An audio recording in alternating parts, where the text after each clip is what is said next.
Shut up and sit down.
Welcome, everyone, to the 3POA podcast, episode 45. Great to see you all here tonight. I am your host, Laserpants, also known as Ryan.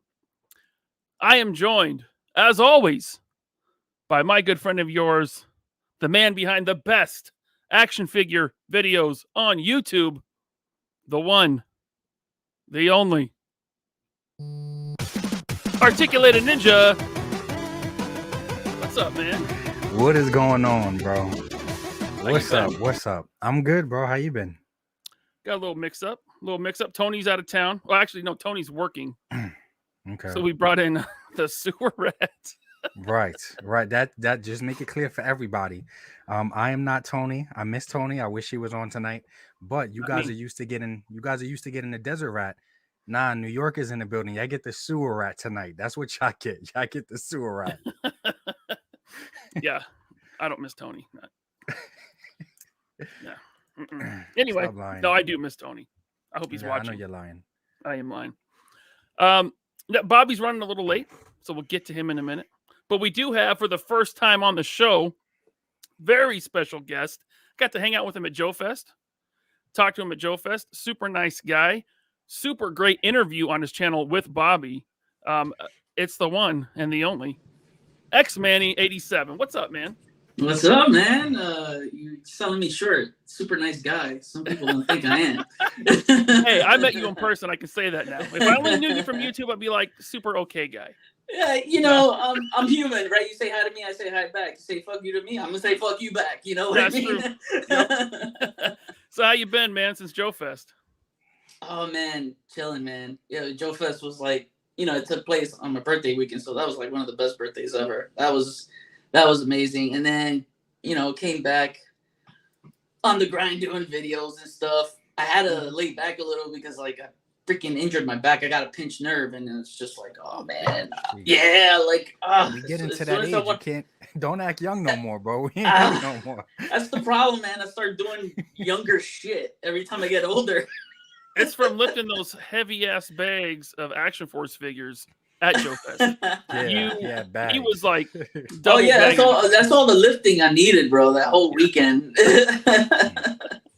Man, speaking of that weekend, look who's here with a massive super chat. Swift. Hey, Swift. Thanks, up, man. Shout out to my bros, man. Let's get busy. Absolutely. Swift, another awesome guy that I got to hang out with at Joe Fest. Yep. Did I mention he bought me a drink? Hell yeah. Hell yeah. Dude, he treated everyone. That's just the kind soul he is. Like, he treated everyone. And I'm like, man, dude, I'm going to have to, like, outdo you. So the next day I bought you guys all drinks and stuff. Yeah. I brought, like, Gatorade for the whole crew because I saw you guys were, like, sweating with all them orders. Man, look.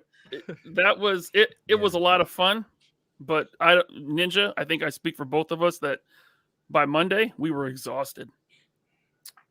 By Saturday, I was exhausted. I was done. Okay. I was supposed to hang out, go out to eat with you guys, and Manny knew like I was going right back to the hotel and going to sleep. I was was. Yeah. Oh yeah, my man was tired, man. he was in grandpa mode. He was like in bed 6 Yeah, o'clock. man. It's 6 p.m. as soon as it ended. Yeah, bro. I was glad whenever him and Swift walked up to talk for a little bit because that helped like re-energize me. But yeah, Yeah, it because was like rough, man. Swift and I was like, yo, come out, hang out with us. You know, Yeah, let's hit the bro. strip club. I Blah gotta blah blah.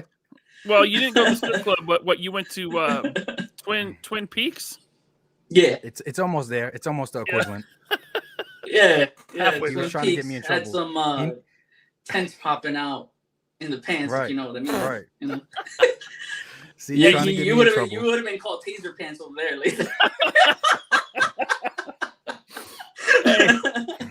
Hey, Swift, thank you again, man. Thank you. That's very nice of you. I got a couple more super chats here, but there's someone waiting for us in the green room. It's a guy that had a big week over on Valaverse.com. Tons of sales, crashing the site again. The man behind Action Force, Bobby Valor. What's up? I don't think I've ever been left in the green room so long before. I don't know if I'm okay with that. He feels some type of way. He got left back there tonight. I was just like, I'm waiting. Sorry. Jeez, I had to find a natural breaking point to bring you in. Didn't want to just interrupt. That's okay. I didn't want to interrupt that awesome super chat from Swift. So yeah, thank you, Swift. So how's your week been, man? Busy. Every week is busy. Every week is me just literally looking at my to-do list saying, what am I not going to get to this week? And that's what it comes down to is my to-do list is so big. It's like, it's not what can I get done. It's what isn't going to get done. So, just the life, man. All right. Well, we're here tonight to talk about San Diego Comic-Con. I'm not going. I've never been. Bobby, I know you've been. Yep. Yeah. It's I was there at multiple different eras. Like I was there in the first time I went was 2001. Yeah, I think 2001.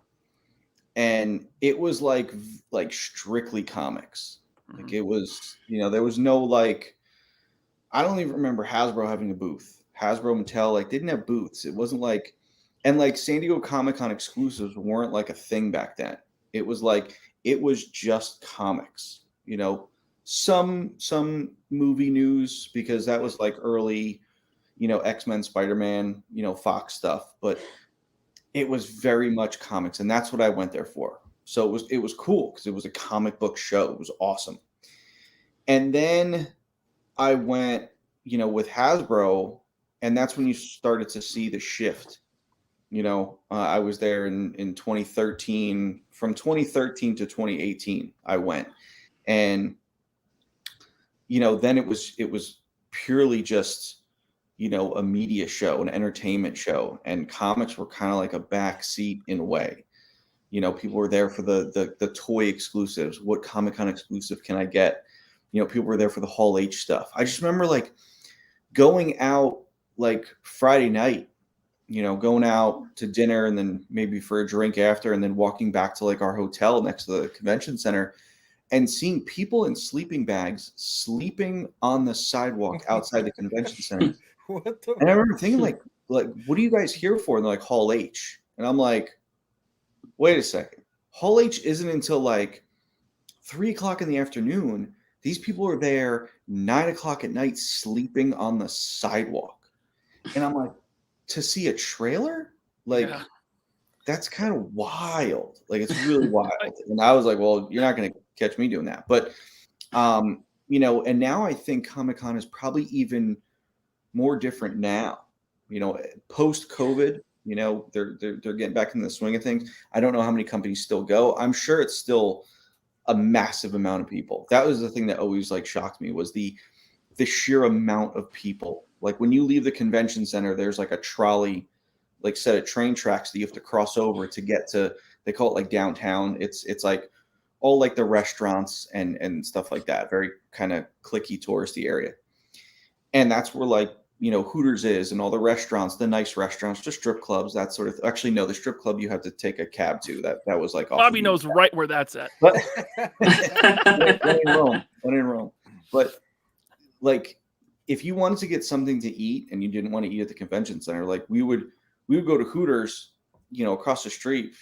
Bro, you were there for 2 hours just because if it would take you 45 minutes to get a seat and then another 45 minutes to like actually get your food, because it was just a sea of people. Like you could go out, like we always stayed in the hotel, the Hyatt next to the convention center, and I would just look out the window on like whatever floor I was on. You just see just massive amounts of people. And like even in the convention center, it got to the point where in 01 you could walk around. Like it wasn't there was a lot of people, but it wasn't like sardines. I think it was like 2015. I just remember not wanting to go walk around. Like I remember just staying at the Hasbro booth the whole time because it took you 30 minutes to walk from one end to the other. So if you needed to like go somewhere or like you had to be back to the booth, like you were kind of screwed. I would just go leave the booth, go to the bathroom, come back.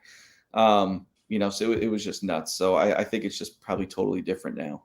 Yeah, they gotta rename Comic-Con to something else because it's not about comics anymore. It's about all sorts of other mediums like animation, live action movies, action figures, even video games are now taking the spot. And video games have their own convention. And it's just it's crazy. By the way, what's up, Bobby? I don't want to. They've had it so long. I don't think you could change the name. It's sort of like there's a store here in New England. It's called Newberry Comics. Yeah, they maybe sell like 5 comic books. Other than that, it's just Funko Pops, and it's like a Spencer's in a way. So it's just like it's just been around for so long. You kind of can't change the name. It's hard to sell comics now, at least physical. Everything's all digital. Dude, tell me about it. Like, you know how much money I lost on 8 issues of a comic book? You're better off just going digital with it. But they are digital on Amazon, right? You can get action force on Amazon. Dude, I have the freaking Marvel Unlimited app because I don't know if you've seen my reviews. When I go over Marvel Legends, I usually cover the backstory. I'm getting the images from that app. And what's crazy was Free Comic Book Day, which takes place in May. You know how they would offer free comic books so people could go out in the stores and get them. Well, I was in Florida at the time visiting my brother and family vacation and stuff, and we went in to try to grab some comics for my nephew, and they were all gone. Next thing you know, I go on the Marvel Unlimited app. All those free comic books are already available to read. Huh. And I'm just like, wow, this is crazy. So I just handed my nephew my iPad, and he got to read what he wanted to read. It's crazy. That's why the comic book section at your comic book store gets smaller and smaller, and they bring in more and more action figures, Funko Pops, that kind of stuff. Yeah, they're dying. What's up, Ninja? Oh, I said, they're dying. They're in some trouble, man. Yeah. Of course, this year at San Diego Comic-Con, sorry, I cut you off. No, that's all right. Go ahead. This year at San Diego Comic-Con, it might be more comic focused because Hollywood is backing out because of the strikes, right? So I bet comic creators are like, all right, time to make some money this weekend. There's no no big movie panels, no movie stars. They're all staying home on strike. Yeah. Yep.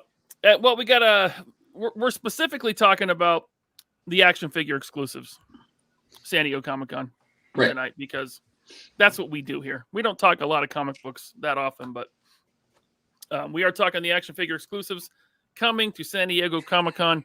Let me get to a couple of these super chats. I'm going to get through them fast, and then we'll just get into the main topic. Now, I Speak Geek, he sent this yesterday. So thank you, I Speak Geek, for a very generous super chat. Ninja, I love your review on the Fury Planet veteran William. That's the big wolf guy.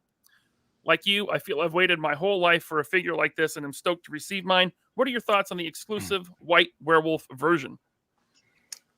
First off, I definitely appreciate that a lot because I know that I'm not by myself. I waited forever to get a good werewolf action figure. And I definitely feel like that figure is the best werewolf action figure. And I think the white one looks cool, man. I hope we get them in multiple colors because wolves come in multiple colors. So I hope we get as many as we can in multiple colors. Yeah, they'll reuse that mold for Yeah. sure. Yeah, you touched my inner child when you brought out that Toy Biz Wolverine figure, bro. I was like, oh man, 'cause That I thing was had- ridiculous. Yeah, yeah. man. It's crazy how the details on that figure still holds up today, man. Yeah. A lot of Toy Biz actually. Mm-hmm. All right, we got Ted Darklaw. Thank you, Ted. Hella Dope Toys. Date night with wifey. I'll see you on the replay, Ted. Thank you. Robert Foley. Can't wait to see Ryan Ninja and Bobby at PowerCon. The wife is coming this time. Thank you, Robert. Yeah, hell yeah. PowerCon. Like a Yep. month from now, we'll be there. Can't wait. Yep. Awesome. I think my shipment of Swarm Horde is either coming this week or probably early next week. So that's Man, gonna I be hope exciting. so. I hope no issues this time. We got some time. I have some buffer before the show, so it's like, you know, hopefully there won't be any issues. Listen, I'll drive over to that customs pier and I'll kick that door down. Mr. Wonderful. Thank you, sir. Just saying what's up, dudes. Hope all is well. Looking forward to seeing you all at PowerCon. Another PowerCon attendee. Awesome, man. Did you see I was on the poster? Don't know if you guys saw that. PowerCon put me Oh, on their God. poster. I did see that. It was Good 100% shit, real. man. Yeah. I'm big time. I got recognized at Target this morning. No kidding. I did. Listen, man. Really? That's I awesome. did. Were you I'm in the not correct even aisle? on that poster, and I have more toy experience than 3/4 of the people on that poster. And I'm just like, wait a second. You got like a cosplayer or a toy reviewer. I'm like, wait a second. Like, you got a multi-million-dollar company that these guys review. My 15 years toy experience, and I'm not even on the poster. Like, No, they did see Valaverse is on the toy company poster. There's a second poster. Yeah. I guess if you want to, you know. No, but so I Not got to the tell same. this. I got to tell this story real quick. So I'm at Target this morning, with my kid, and of course he was buying a gift for his mom. We go to the toy aisle. We're looking around. And this guy comes in, and he's like, "Hey, I recognize you." I'm like, "Okay." He's like, "Yeah, YouTube." I said, "Yeah, I'm on YouTube." And he's like, "I really like Articulated Ninja." That's what he said. He didn't even acknowledge you. I didn't think he was wearing- gonna go there. I'm wearing the 3POA shirt, and he says, "I really Oh, like man. Articulated Ninja." I was like, "Yeah." I was like, "I'm on the 3POA podcast, but thanks, man." Oh man, my bad. I know I'm like the main guest today for the show, but the chat's probably gonna treat it as Ninja's the main guest. I'm just the side guest. No. Nah. Tony. Manny is It's kind Manny of like is the how I guest of the felt show. What's up? It's kind of like how I felt last year at Joe Fest when everyone's asking for Tony to sign their figures, and I'm like, "Hey, what's going on, guys?" Yeah, I mean the fucking shit. Yeah. Look, I'm not bringing this guy again. All right, we got a lot of super chats already. Let me get through these. I don't want to keep people waiting. And I know, like, I've got comments like, "Hey, you should save all the super chats for the end."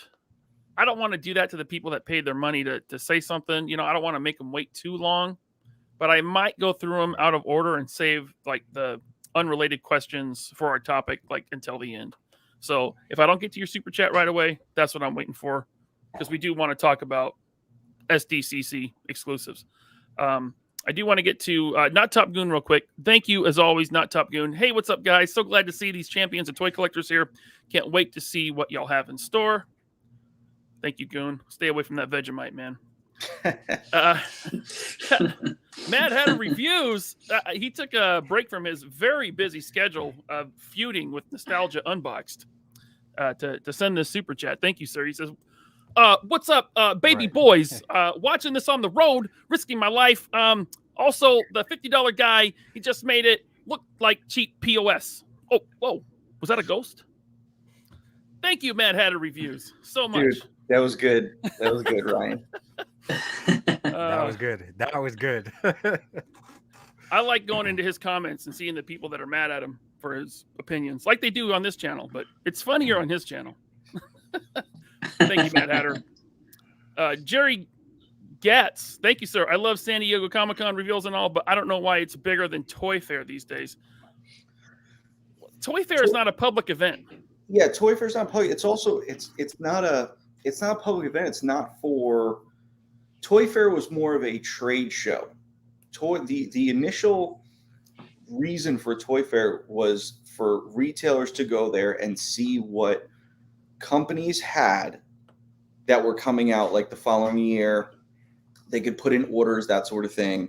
It was never like I'm trying to think when we started doing it, like Hasbro started doing it. I was going to Toy Fair in 2013, and they were in a small like hotel room, not part of Toy Fair, and we would just do like a one press like function and have all the press come in, Chartemis and all these other guys, and we'd get them around a table and show them all the new stuff. And then Toy Fair became just another reason to like do reveals, but there's nothing for sale. You can't buy anything. So it's like, it was never, ever the same as Comic-Con, because just like Ryan said, it's not a public event. Yep, that's why. Thank you, Jerry. And I'm going to get to one more for now, and that is from our buddy Eric Alfred Abel. Thank you, sir. Cheers to the real ones on the 3POA podcast. Cheers to you, Eric. Thank you very much, man. Love your dog, man. Yep. Very nice, adorable little dog that you got there. All right. Now, San Diego Comic-Con exclusives. Who's your favorite toy company? Anyone? You want me to answer that? Is it Hasbro? Because if it is, you're out of here. That's my favorite toy company. Yeah, I mean, majority of the stuff I have is Hasbro, so I guess that makes them my favorite. Yeah, me too. You criticize what you love, right? Because you want it to be good. Tough love. I give it tough love. That's what I tell my wife all the time. Exactly. Yeah. I grew up with a tough brother that gave me tough love, so I'm gonna give it back. All right. Well, Hasbro has revealed some of their San Diego Comic-Con exclusives. I don't think all of them. I think we're going to get more. But, I mean, let's just get it out of the way. They're putting out Chuckles. Very controversial in the Legions of Valorverse group or any G.I. Joe group, because everyone... Wait, hold on. Don't I have that guy? Yeah, everyone is arguing about this, saying, oh, that's not as good as the Valorverse. Oh, it's better. It's better, or the Valorverse one's better. It's like, who cares? They're different characters. Let's just check it out and enjoy it. I think it's just funny, the timing, because like I never thought I'd get two military guys in Hawaiian shirts within a couple of months in the same year. You know what I mean? Yeah. I mean, I laugh when people compare the Covert Ops Condor to Chuckles. It's like that wasn't the plan. If people were smart, like the people making that comment are dumb. Because if you were smart, you would know where I got the inspiration for Covert Ops Condor, and it is not stupid Chuckles. So Chuckles was one of my most hated figures as a kid. He just had this really doofy face, like his head sculpt, and he had like this pompadour like haircut. His figure was just stupid, and I was like, he's got like a flowered shirt on. Like he was just not as cool as like guys like Duke and Hawk and Flint. He was one of the worst characters ever, man. I mean, later they gave him a good run into the IDW comics, which I admit I don't like the character, but it was a really good story arc. But I read that hardcover all the time. That's such a great storyline. Yeah, and it's Chuckles was supposed to be like inspiration from Magnum PI or something that, right? Thank you, Manny, for actually knowing that, because that's the other thing I find funny about the Hasbros and the G.I. Joe elitists. Mm-hmm. They're just like, blah, you copied Chuckles. It's like, hey, dummy, do you know you can go through every single figure that Ron Rudat designed and find where he copied that figure from? Mm-hmm. Every Dreadnoks figure, the Dreadnought Thunder Machine, the bike, it's all from Mad Max. So, and it's like, dude, he is exactly Magnum PI. I want to say that he's even said it in interviews. Yeah. So I just think it's hilarious. The uneducated people out there that think like everything created for G.I. Joe was the first time it was ever created and it took no inspiration from anything. It was all 100% original. Come on now. There was always an inspiration behind something. Look at Serpentor, inspiration behind Conan the Barbarian. The villain, I forgot his name. Yeah, that's Snake Dude. I can't think of them, but the creator was inspired by it was the James Earl Jones character. Mm-hmm. There's always an inspiration behind something. You know what I mean? Yeah, but and then there's just straight up copying. Right.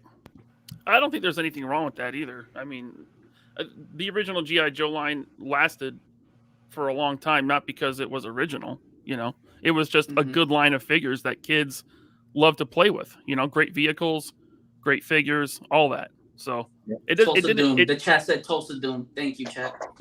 Thank you. It didn't matter that, you know, he was heavily inspired by Magnum PI. You know?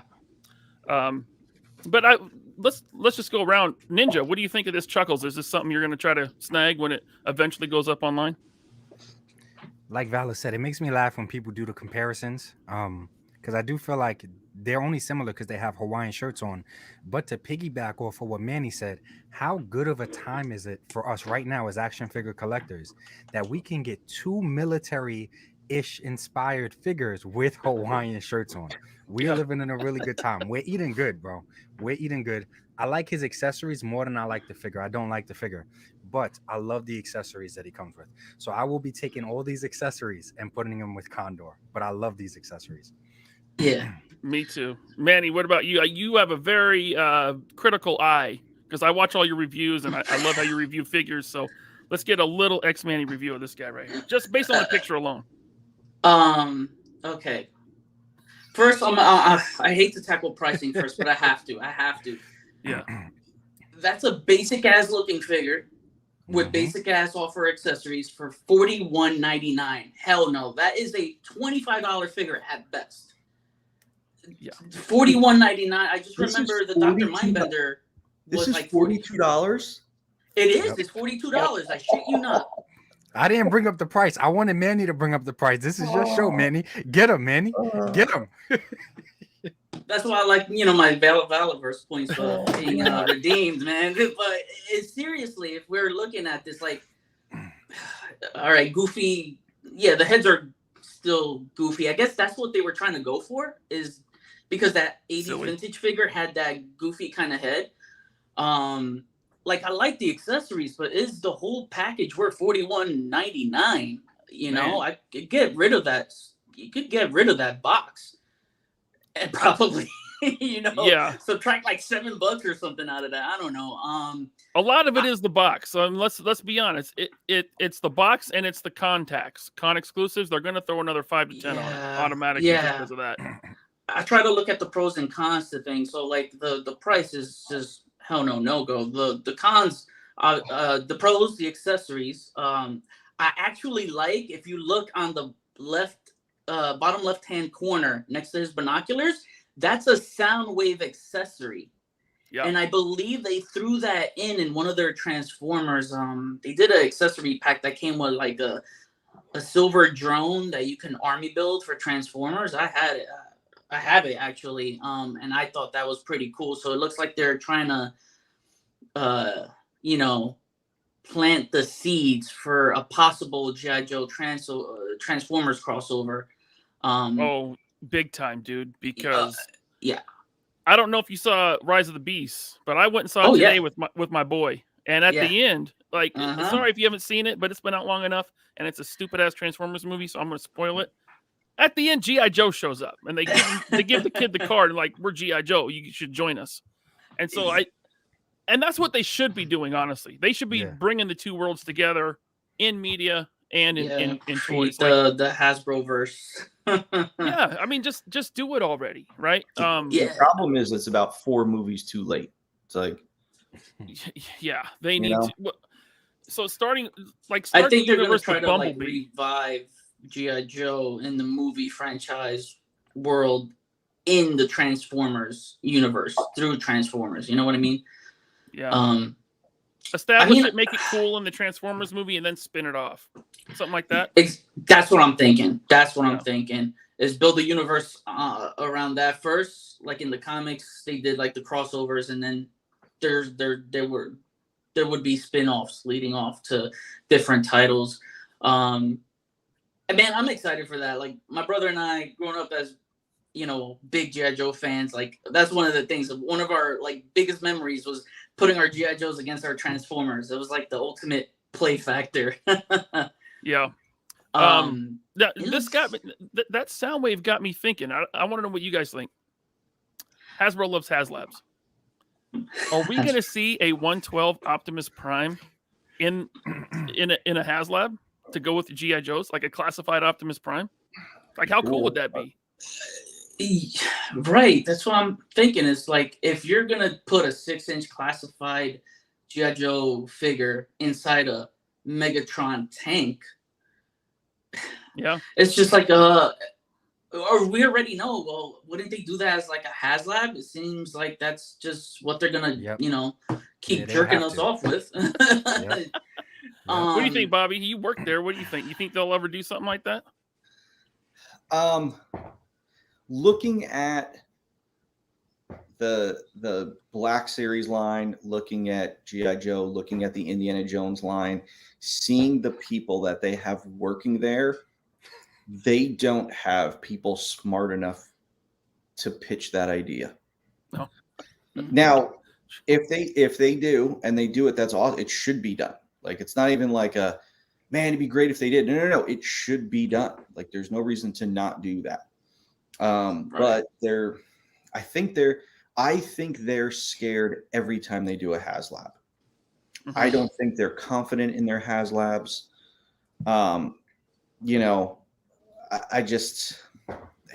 That'd be a tough sell. I mean, it would sell, but it would be tough for them to actually make that decision to do that. Yeah.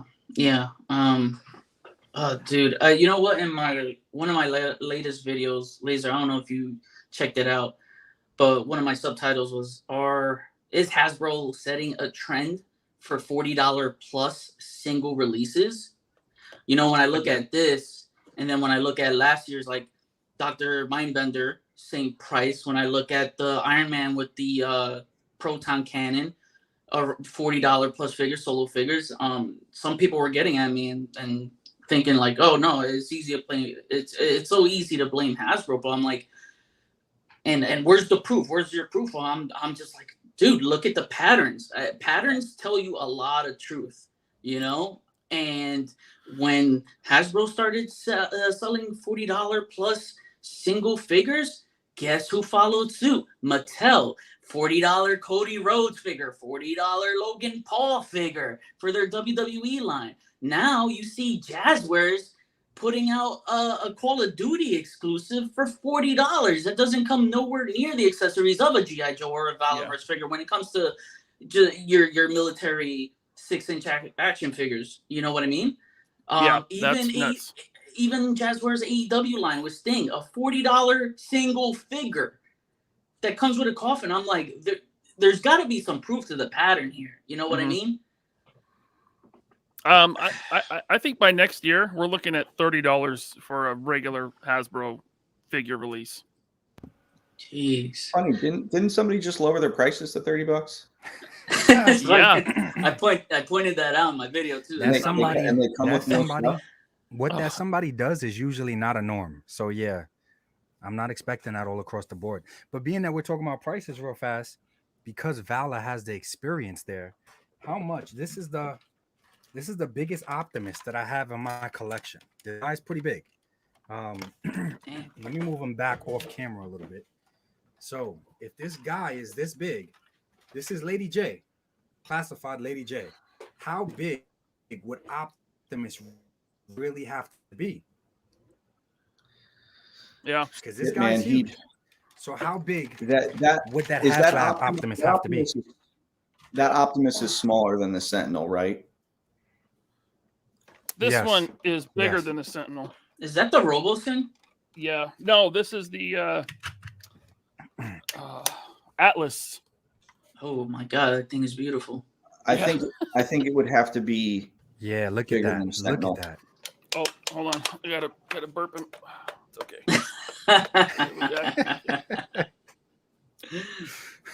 Yeah, it'd have to be bigger than a Sentinel. Way bigger than a Sentinel. Yeah, so this is 112, right? So if there was room in the cab for a figure, there's not because it transforms. No. Ryan, was that a licensed Optimus or was that a third party? I believe it's third party because it's the Lewin Atlas. It's like a scaled up MP1. Okay. So like, I put rock and roll right here in front of him. You can see it scales right with a Marvel Legend or classified size figure. It was also about $350. Well, I mean, Hasbro loves that price point, so Yeah.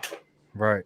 It has working lights and everything too. It's you know what? Someone in the chat just brought up, Robert Diaz. He brought up a good point. Optimus would have to be roughly the size of that WWE Wrecking Rig. They actually made a truck that looks just like Optimus Prime.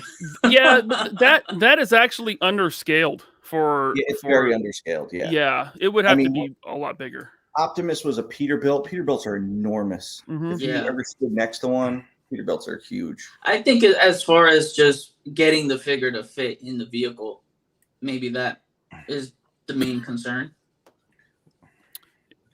I don't think it should have to transform, no. I don't think it has to transform. I like Transformers that don't transform. I know that's an unpopular opinion because I like action figures. So I want it to be an action figure. I don't want it to be a car, but I don't think it needs to transform. So since it's not transforming, it can fit.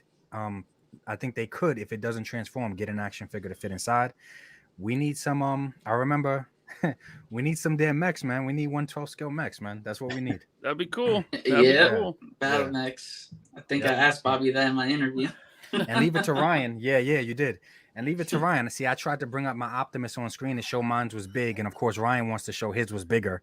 Yeah. You know, leave it to Ryan. A couple inches bigger, I think. Yeah. I'd love to do mechs, but the Action Force line is dead, so it's not like we're gonna be making. Oh my God! Block this guy. All right, that's that's like the only G.I. Joe exclusive that I've seen so far. They might reveal another one. I think last year there was 2. But before we get into the Black Series, real quick, Robert's Infinite Realms. Thank you, sir. My fave YouTube people in one place. Hey guys. Hey Robert. So, Robert. What's up? Our friend, it's Chad. Chad, man, good to see you here. Good evening, fine gentlemen. Good evening, Thanks. Chad. Thank you for the super chat, man. What's up, Chad?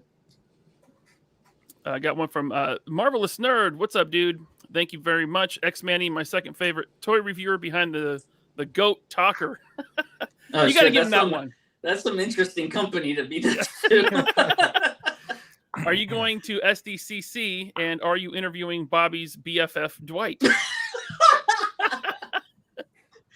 Oh, listen, I know those two don't get along. I don't have a problem with Dwight.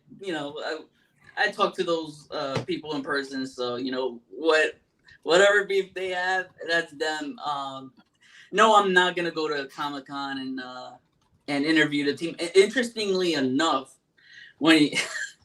it's interesting you asked me that because I was supposed to have an interview with the Hasbro Marvel Legends team right around the corner of the HasLab Engine of Vengeance. Actually, it was after the Engine of Vengeance ended, and I think when Ninja put out that video and he has me as Thor, they actually canceled on me.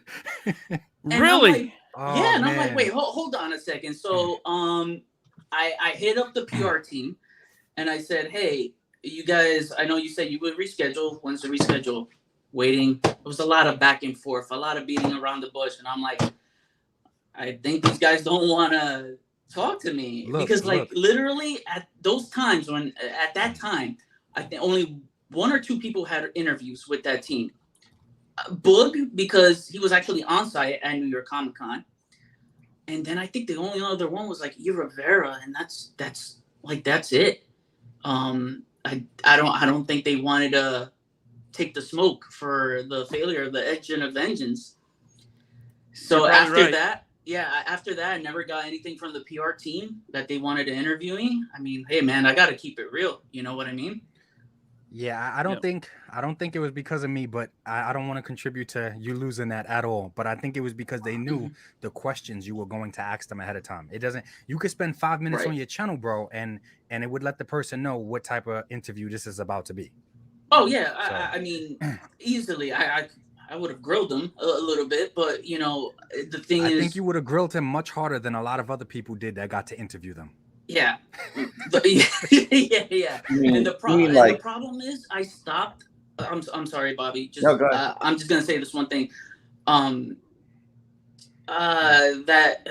Crap, I forgot now. You would have definitely grilled them harder than other people have.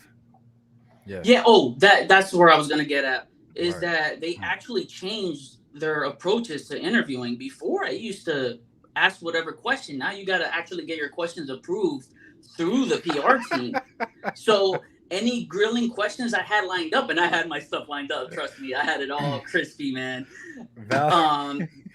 It would have had to be approved, and I knew they weren't going to approve it. When you interviewed Vala, did you need to get your questions approved? And that was like a just random on the spot. Yeah, it was funny because on the interview, people were getting on me like, bro, you're wearing the wrong shirt, because I had a Destro shirt. I didn't have an Active Force Survivor shirt, and I had to tell people, yo, that was actually spur of the moment. It was. Yeah, I was just like, hey, you want to interview? And he said, yeah. So, no, Bobby did not ask me for any kind of approval questions. Like, he already knew. Like, if he couldn't answer, he couldn't answer. But that's cool. But he answered everything that I threw his way. What you got to say, Vala? You look like you're waiting to say something. I know. Like, listen, I'm never gonna tell an interviewer they can't ask a specific question. I think that's hilarious. That they aren't allowed to. I mean, listen, you could have went up to me like Boog with your T-ball and bat and set it up for Dwight and gave Dwight, one of those big bats that like gets really big at the top, like the little kid bats. And then Boog like got under Dwight's nuts and let Dwight put his nuts on his face. And he said, you hit that easy T-ball shot, because that's what we're doing here. And it was, no. We're just making jokes here. We're just having fun. We're just making fun and making jokes. It's all fun, man. We're just playing games. We're having fun, jokes, being man. super positive. It's not that serious. We're just having a laugh. Just having a laugh. Yeah. Brian Dillingham, thank you, sir, very much for the Dillinghamism. Appreciate you. World Made of Cardboard has a question. Thank you, World Made of Cardboard. Do you think Hasbro is releasing Chuckles as a San Diego Comic-Con exclusive because of a certain Valaverse Joe Fest exclusive Condor? God. No, God, listen, I've seen some people saying that, like, oh, look, they're retaliating because you did. Guys, do you know how long it takes to develop a product? It's not like they saw something come out 1 month and then the next month they have a product come out. It takes 8 to 12 months to develop a product, especially a product that has new tooling. That Chuckles has new tooling. So I get it. I understand the people thinking that, but it's more of just an uneducated sort of scenario. These things take time. I bet you, like, it took, because Condor was all existing parts. I created that figure. Me and Jordan were drunk one night at the office. Maybe not like drunk. We weren't hammered, but we were a little tipsy. And we were coming because he kept grilling me about, what am I going to do with the points? I said, I don't know, man. I have no idea. And then we just started like throwing ideas out there. And I was like, I forgot which one of us came up with the idea. But we thought about that. And then I'm literally like building the figure as we're laughing about it. And I even took a picture, like I cut the stems off the sunglasses. And I put them on the shirt, and I took a picture and I sent it to my project manager. Literally, it was 10 o'clock our time. It was 10 o'clock at night then. I said, hey, can we do this? Can we cut the stems off and glue it to the shirt? He said, yeah, no problem. We could do that. I said, all right, I'm going to kick off this figure tomorrow. How quick can we get it done? And it was like I had to, find the pattern for the shirt and create the AI for that shirt, and then spec all the colors and stuff. I didn't make a paint master for this figure because I just needed to get it done super fast. So their figure was in development for months longer than mine. Mine was a spur of the moment thing, so that we just kind of threw together as like a funny joke. You know, so that's kind of how it happens. But no, they don't see something and the next month they have a retaliation for it. It doesn't work that way. Product takes too long to get made. Yeah, the classified series line will probably be given shit if they release a Chuckles white shirt variant, because Condor has a white shirt. Good so point. I can see, Good point. you know, the table's turning that way. Oh man. Master Pain 80 wants to know, what new tooling does Chuckles have? It looks like all reuse minus the head. Is the shirt new? I don't think the shirt is new. I think the shirt The is torso. Bring it up. New. Manny would be able to know. Pull that. Wait, what new tooling does Chuckles have? Looks Ryan, like all Ryan, go reuse back to minus the the one- head. Ryan, go back to the one where he doesn't have his accessories on him. this one. Yeah, that's Zoom in on that shirt. I thought that Manny torso got was it. new. It might be. Hold on, I'm looking at Shipwreck right now because Is it it Spirit? might be. Oh, maybe it's Shipwreck. It might be Shipwreck. Does it look like he has pockets on his pecs? Crap, my phone fell. My bad. On his pecs. No. It might. There might Okay, be one then behind the it's- holster. Okay, then it's new because Shipwreck has. So it's Pockets. probably He has pockets on both his pecs, so I'm gonna say that's a new torso. Yeah, so it's Shipwreck's arms and a new torso. And Yeah, the legs, the legs are are Spirit. reused. The legs look like reused from the Snake Eyes 2-pack with Timber. They reuse those legs a lot. Okay. But that's what the legs look like. The boots reuse? I was think the thinking this boots was are this was all Spirit from the legs down. Okay, yeah. But I could be wrong. I don't. Oh, No, could it might be. I don't know if Ryan, you just didn't give me a turn to talk about this figure, but No, Oh, no. yeah. Yeah, talk about it. Sorry, go ahead. Talk. So the thing that bothers me is like, listen, Comic-Con stuff, dude, you got to be like all new tooling. Like Comic-Con needs to be special. Mm-hmm. Besides And the packaging. besides the packaging, and I'm just like, listen, and I have to remind everyone, because everyone thinks I'm like this guy that hates G.I. Joe, whereas I have a room, a 200 square foot room in my basement that is just dedicated to G.I. Joe. So anyone who thinks I hate G.I. Joe can go suck, a dick. But it's like, I love G.I. Joe, and I've said that Classified has gotten so much better year after year. They course corrected after the first year. Stuff's coming out. Stuff looks awesome. I get 90% of the stuff that comes out. But this, I was just like, man, where does this live? Like, you came out with Spirit, and Spirit, while they laid into nostalgia, they did a very modern, updated version of Spirit.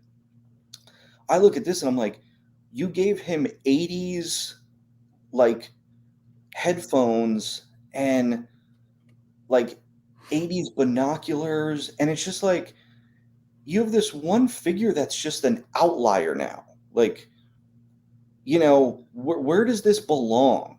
Like, it doesn't make sense. And then, Lenny, the shit designer that he is, probably saw one cover to that Chuckles comic book series and saw, oh, look, he's all beat up. Let's put that head in there. Actually, dumb shit. What would have been great is if you actually took that Chuckles from that storyline, the way he was drawn, the way he was designed, and did that figure.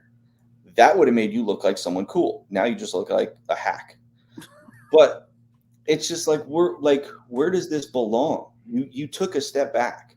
You guys were modernizing stuff, and they were doing a very, very Pursuit of Cobra 30th anniversary kind of vibe, which I loved. You took a nostalgia figure and you modernized it, but still made it have that vibe. This is just, you just did like the original figure. You didn't update anything. You didn't do anything different. And it's like, Comic-Con, dude, Comic-Con should be special. Like, dude, you're talking Serpentor. You guys are coming off the heels of Serpentor. And Dr. Mindbender. And you do, oh wait, was Serpentor not last year? He was post-con. Dr. Mindbender was San Diego Comic-Con. Okay, but still, I feel like they still share. even Dr. Mindbender is an awesome figure. It's like, Mhm. wait, you did Chuckles? Like, dude, this was like a throwaway character in the line.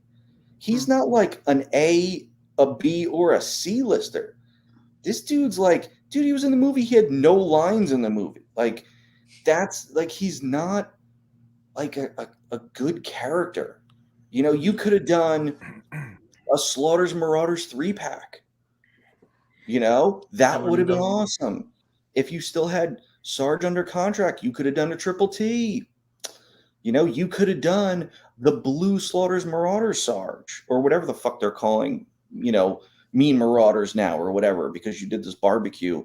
It's just like, dude, that Slaughter's Marauders 3-pack, if you did Mercer, Red Dog, and I forget what the other guy's name was. But dude, you did a 3-pack of those guys, that would look awesome.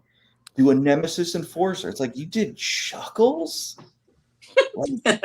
Chuckles? Well, Sometimes their choices are just weird, man. And It's Val is just speaking on like the stupid, choices man. that they make. I hope Dude, the Chuckles Lightning should be a collection. regular figure. He should be. Yeah. Yeah. I'm sure he'll be re-released without all these accessories for like $25 Oh, yeah. and not being $42. Yeah. But I what's hope so. probably gonna Hey, what's probably gonna suck is that they're probably gonna ditch the hands, which is my biggest gripe in the classified series line, is that they need alternate hands. Man, agreed. I do want to say there is, I think there's some leaked pictures of a Crimson. What is it? A 3-pack of Crimson, the Twins, and the Baroness. Crimson Strike team, yeah, Baroness Strike and the team. Crimson Twins. They're right Yeah. in the packaging, the bottom right corner of that screen. Yeah, and so it's rumored that's a con set. Let's see, where is it at? That's supposed to be for There it is. post-con. Yeah, right here. And I think images of the figures actually leaked as well, but I didn't get them. But yeah, Baroness and the Twins, and that's a San Diego Comic-Con exclusive as well. Still rumored, though, it might be a different type of exclusive. I don't know yet, so I just stuck with Chuckles here. But yeah, look, this is going to be a pass for me. I actually kind of like the look of Chuckles. Not so much this one, just because of the awkwardness of the, like, no one mentioned it yet, but that neck. That looks weird. That's not good. I don't know what you guys think, but this really His stood out. throat to me. is sinking to his chest. Yeah, like it's just a huge gap right there. Like yeah, what the was gap it? the gap is a little too extreme. I like Yeah. that articulation as far as the bell or The whatever it's called, functionality of it. Sure. Yeah, I love do like that. the Yeah. functionality. Yep. But I don't know. They do it right other times. They do it wrong other times. Like Valor was saying, a lot of the decisions that they make, they're inconsistent. And I hope that doesn't lead to like any issues with the line, because we can see the Lightning collection is now basically going on hiatus. Yes. Yeah. You can do the neck articulation without that massive gap. Like you don't Mhm. need Right. that Right. right there. That- This is Gated Toys. So Yeah, and that's what I was asking Bobby in the interview. Like, be cool if he ever adds advancements in the line to have that lower ball peg at the neck. So, you know, for snipers to lean into the sculpt. I know tooling is expensive, Bobby, but like, even if it's just for, I'm not asking you to replace your old bodies, but even if it's just for like specific, you know, positions, like occupations, like a sniper, you know what I mean? That would just be cool for just like sniper specific bodies. That'd be dope. Well, Manny, since you brought it up, Series 5 is going to have this double neck joint. Yes. That's awesome. That's awesome. Yeah, the articulation freaks like me, Manny, Ninja, Yes. we love that neck joint. So Yeah. Thank you. See, Thank you. I disagree. I think you get less range of motion with that double neck joint. up and down, you might get a little bit less. Yeah, up But and as down. far as So overall if you- movement, if you're looking down a scope, you want that head to look all the way up so you can crouch the torso and have that head looking all the way up. You don't get that with that double ball joint. You get a little more tilt side to side, but I've gotten that comment a lot, Mm-hmm. and I've tested too many figures and I don't agree. You get more range of motion that fits a military figure with the disc and not the double barbell. I guess it all depends how you position them, because honestly, if I have a standing sniper or a kneeling sniper, I can, you know, lean them towards the scope like this. Now, if I have a sniper that's prone on the ground, belly on the ground, and just shooting then you would straight need up, that upward. Then that's when that disc hinge is just perfect. So I mean, I guess it's how you're gonna pose them. You know what I mean? But if you're leaning your figures to the side to aim, then moving to the side would be helpful. OD. But what about like a lower ball peg at the neck and the disc hinge? You know, maybe to still get that movement, or did you test that? The disc needs to, it could be possible. The room, the neck would be so much longer because the disc takes up so much more room in the neck than the ball does. The balls are so much smaller. So if you had the neck, so then the neck would have to be ABS. Most likely, yeah, because if you're trapping the disc in there, it'd have to be ABS. So then that ABS would then be a different material. And then there's a lot to it. It would just be, there'd be too much work to go into it for what it was. You might as well just keep the disc. It would elongate the neck too much, and it would, there just wouldn't be enough room. You got to keep the ball peg that goes into the neck. You want to keep that ball like large, right, and keep it towards the top of the neck, so the peg has lots of room to move around. Because if it's sunk down into the neck, well then the peg's sticking out and it has nowhere to go. I'm going to be pushing the limits of that just because I don't like that joint, and because of my gripes with that joint. That you're asking, I'm going to try to make that joint better. Hey man, look, all we ask for is effort, and you're putting in the effort, and that's what counts. That's to me, that's what I'm always looking for. So I appreciate that, even if it was like the only one figure that was gonna get that joint. If you do the double balls, like Valor was saying, moving up and down is kind of an issue. But I do like what Hasbro did here on the anniversary Spider-Man.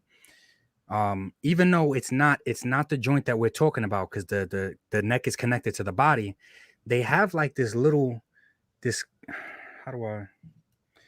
kind of like an insert here that's like rounded out, like it's a small rounded insert. Yeah, it's a small rounded insert. You can see it right there. This way you can get the head up looking higher, because the peg to the ball joint actually starts to go into that little curved insert. That's pretty creative. Ninja, text me pictures of that figure on like a white background so I could see that. I might have to pick that figure up. Okay. Equan, I just got to bring this up. He says, "Are we still talking about action figures or second edition?" Look, Ryan's the guy that had to show it was bigger than mine. You know what I'm saying? He had to. And then we got Manny over here with the best chair. He got the best chair. Like, that shit is nice, man.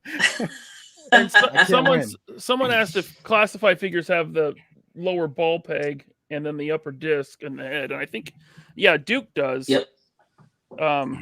Some of them have the double ball peg at the neck. Some of them have just the lower ball peg at the neck, and then the disc hinge at the upper neck.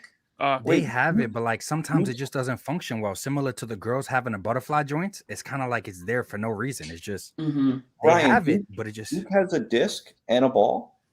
Yeah, Duke does. So like, it said it comes off. They have a super long peg here. I don't know what they should like. That should be shorter, but it's got a disc at the top, and then at the bottom of the neck is a ball peg. Oh, I'll have to break that figure out because I have one. Yeah. I'm gonna have to look into that figure. I mean, and he can actually, like, he's got the lower neck. He can look up pretty good. Yeah. Like I got the copper head. Yeah, he still got that disc. Maybe that's why the peg is long. Because if that peg wasn't as long, the back of his head would hit the neck sooner. Yeah. You know what I'm saying? Okay. The copperhead works really well because he's got that helmet. So there's a lot of, free space to move around. But the lower ball peg right there is it's really tight. I had to heat him up, and then I was able to get some tilting movement. I mean, it's doable. I just had to heat it up. So, but I guess because the flesh tone, if you had too much of a gap in there, probably wouldn't look right. It looked like someone slit his throat. Real quick, now guys, keep in mind I'm going to skip around with super chats just so I bring them up at more appropriate times, and this one is appropriate for what we're talking about right now, and that's from Stacy hatch. Thank you, Stacy. Let's hear it for the discs and balls. Okay, the discs are cock rings now. That was a good one. That was a good one, Stacy. Thank you, Stacy. And then Jerry gets, thank you, sir. He says Freckles' neck articulation is an 80s throwback too. Yeah, that's funny. Thank you, Jerry. All right. Okay. We only got through one exclusive so far. Damn. So we do need to move on to the Black Series, and that is we are finally getting Star Killer, man. Oh, Manny, man, I'm so excited Manny, for this just take it away, Manny. Go ahead. Just go. I'm so excited for this. Look, It's your show. Go. This one fucking breaks my heart because I love this video game to death, and I've always wanted Star Killer. And the one thing that one of the main reasons why I stopped collecting Star Wars Black Series is because all their Force users weren't packed with alternate hands or heads, for expressions and their, complement their Force abilities. This one has everything I've ever wanted a Star Wars Black Series Force user to have. Hands. You got 7 hands? Yeah. 1, 2, 3, 4, 5, 6, 7 hands, lightsabers and a lightsaber swooshing effects. You got the 2 heads or 3 heads really. Yep. It's the same likeness as the actor Sam Witwer, and then you have that Force effect, that ground effect. That's just, bro, that is so sick. But then they threw in the stormtroopers in there, right? And that bolsters the price to $110 in total. So if you look at it like this, the stormtroopers are $25 retail, right? Take the 2, that's minus 50 out of the 110. You're left with a $60 Star Killer figure. That hurts. I know you, and it's gonna be hard to flip those stormtroopers if you don't care about army building. Oh yeah, my comic shop has like pegs and pegs of stormtroopers on retro cards right now. So good luck with that. You might as well just keep it. Yeah, I will say at least it's an army builder. Like I think I have 40 stormtroopers. Here, make it 42 now. You better put your head down when you say that. Star Wars that's my IP, right? That's growing up. That was what I loved. And Yeah. So when they put out these new Black Series stormtroopers, and the minute I see them go below retail, I'm like, oh, let me grab some of those, right? It's hard for me to pass up on a stormtrooper when I see one, but I like that it's army builders. But yeah, that price, even if you, let's say Star Killer, the stormtroopers 25 each, you got 75, right? You're telling me 35 for those effects? Yeah. And the box? Oh man. Yeah, bro, this is why, man. I mean, if it was a solo release, it would have been $60 again. Look at what they're offering for solo figures, like at $40 trend. Maybe Hasbro's the necessary evil that we need for other companies to look heroic when they keep prices at the same level or lowering them. And I pointed that out in my last video. Ryan, you said like $35 for these effects. That's what it comes out to. 75, 25 plus 10. Yeah. So Valley, you're the company guy. Manny has the history, the eye for detail, all that stuff too. Valley, you're the company guy. What type of effects would need to be in this package to justify $35 for fucking effects?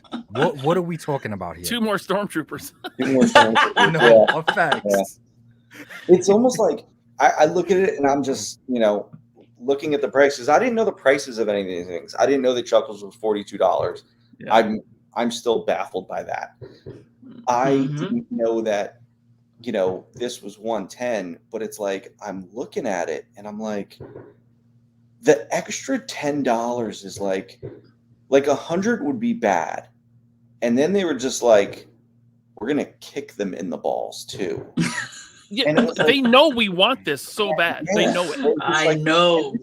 Put it this way. This is the kind of shit that, listen, I know, like, there's probably people in here watching, like, why does he always rip on Hasbro? Blah, blah, blah, blah, blah. Guys, I'm going to let you in on something. The way they fucking work. I've said this before. I worked on an item. It was a 2-pack of 4-inch figures for Guardians 2. It was Star-Lord and Yondu. It was when we brought back movie, highly articulated 4-inch figures to the Marvel Legends line. And I remember the Yondu's got a hole in his holster for his arrow. I had done, before Dwight even did his, I did the arrow with the effect, so that you can plug it into his sheath and it could be coming out. I'm sitting in, we had these things called gate reviews where you reviewed each step of the process, packaging, this and that. And with each gate review, you had to make sure that the cost was still on. And we had your margins that you had to hit. This item was on target. On target. It wasn't under, wasn't over, it was on target, which means it's an approved item. Our cost was planned. We hit the cost. The dumb shit that I have the $20 bill, the Deadpool $20 bill. He says, let's get this lower. Let's get more margin in there. Get rid of get rid of that accessory. And I remember I'm sitting there like, and I wasn't allowed to like say anything because I was already like labeled a bow rocker. Like, oh, I fought too hard for the product. Don't say anything. And I'm sitting there waiting for someone to be like, that's a necessary, accessory, like, because that's part of that figure. So you have Star-Lord who came with, his blasters. So it's like, wait, so you're just left with a Yondu figure with nothing. And I remember just sitting there like, no one's going to say anything. No one's going to say anything about this. No one's going to argue that. We're on target. And this greedy bastard said, no, get more. He wanted to squeeze that sponge for one more drop of water. And guys, I know you hate it when I shit on Hasbro. You hate it so much because it makes me sound like I'm just, hating on them for no reason or disgruntled. Guys, it bothers me. I was sitting there fighting for the product for you assholes that bitch at me about shitting on Hasbro, trying to get you a better product. And this is why I shit on them. Because they are greedy fucks. And you guys don't have the sense to see it. And I was sitting there fighting for you. And you didn't even know it. So it's like, when I see this, they probably sat in that meeting and they were like, all right, cool, $100. We could probably sell it for $110, right?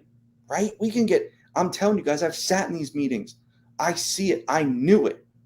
And it made me sick. 110 is a ridiculous number. $100 should have been the number. But even that was high. That extra $10 was that F you, you'll pay it. Yeah. Seriously, though, for those that are asking, why are you always ripping Hasbro? Should ask, and it should, ask, why is Hasbro ripping us instead? Yeah. Man. Thank you. Yeah. But you know what? They'll sit there and they'll defend it and say, like lack of sleep is killing me. No, it's all good.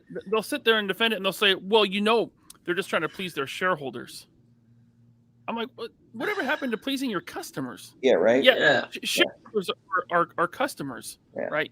But the people in the toy aisle are the one giving you money. Yeah. Right? I just can't stand that defense. It's like, why are you trying to defend this? And they'll say, well, you're so angry. You're not having fun. No, trust me. I'm having a lot of fun right now doing this show. Doesn't mean I can't criticize Hasbro. I have a lot of fun criticizing Hasbro or any other company that pulls stupid shit like this. So, but yeah, they know we want it. And that's why it's 110, just like you said. And Impossible Pie said, let's see, here it is. He said, people want this? Yeah, man. Anything pre-Disney, people want. Mm-hmm. Like Star Wars fans, if it's pre-Disney, George Lucas era, I want it. Even the prequels. I'll take the prequel stuff. Especially since The Force Unleashed was like the next major video game title to release after like Knights of the Old Republic, if I remember correctly. I think you're right. It was on PS3, yeah. Right. So people were already starving for a new Star Wars game that when we got this, it was literally, you ever played the game, is one of the greatest Star Wars story ever told. And yeah. It was awesome, man. It has a huge fandom, but you gotta play the game in order to understand that. You know what I mean? Mm-hmm. Yep. And another thing I want to say about this, I was really hoping, they're finally doing Star Killer, right? We're going to get Star. He's a fan favorite. We've been asking for him for years. He's been in Vintage Collection before, never Black Series. Maybe they'll dial up the articulation like they used to have. Double jointed elbows, double jointed knees. Another reason why I stopped. That super deep, stupid looking single joint. I mean, they say they don't want double joints because it breaks up the sculpt. That breaks up the sculpt worse than any double joint. That's ugly as hell. It breaks his whole freaking arm. It looks like his damn forearm bone is sticking out. That's just like, what the fuck? Like, yeah, and like look at the knees. You have no kneecap sculpt, and so it's just this joint here.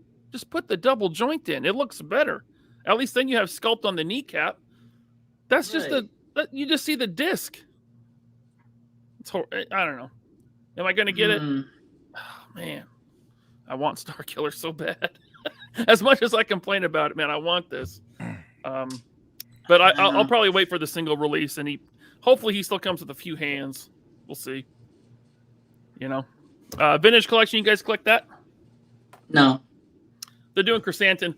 $40 for a 3 3/4 inch action. What the fuck? Are you serious? $40. Did you see No. Did you see Vala's face look up like, what the? A $40 6-inch figure and a $40 3-inch figure. No way. All right, listen.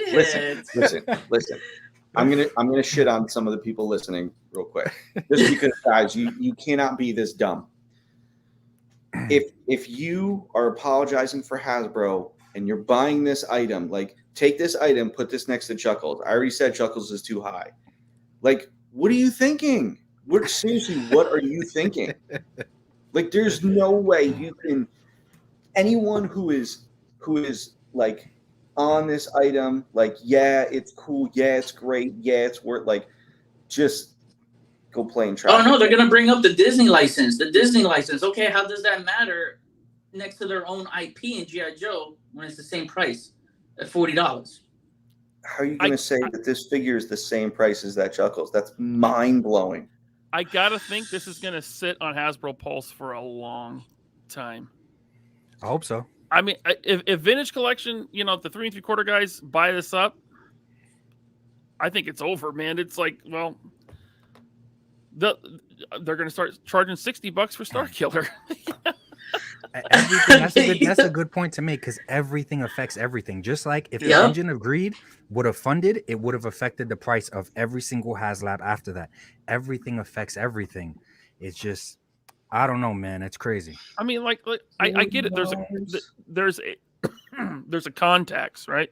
Exclusive convention tax. So if a Vintage Collection figure, I think they're $15 now, which is a lot.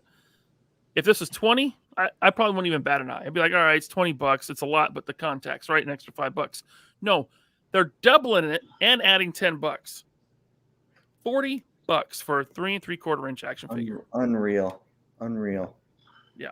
It's too late, Vala. You already put down your prices. You can't go back now. It's too late. You announced it already. There ain't no going back for you. I'm like, shit, what am I doing? Lowering prices. Right. I know you was looking like that. I know you're like, what is going on around me? Yeah, it's already too late. You put it out there. Wait, Ryan, isn't Croissant or whatever his name is supposed to be a bigger kind of character? So what did he tower over the? Yeah. Or Croissant, whatever his name is.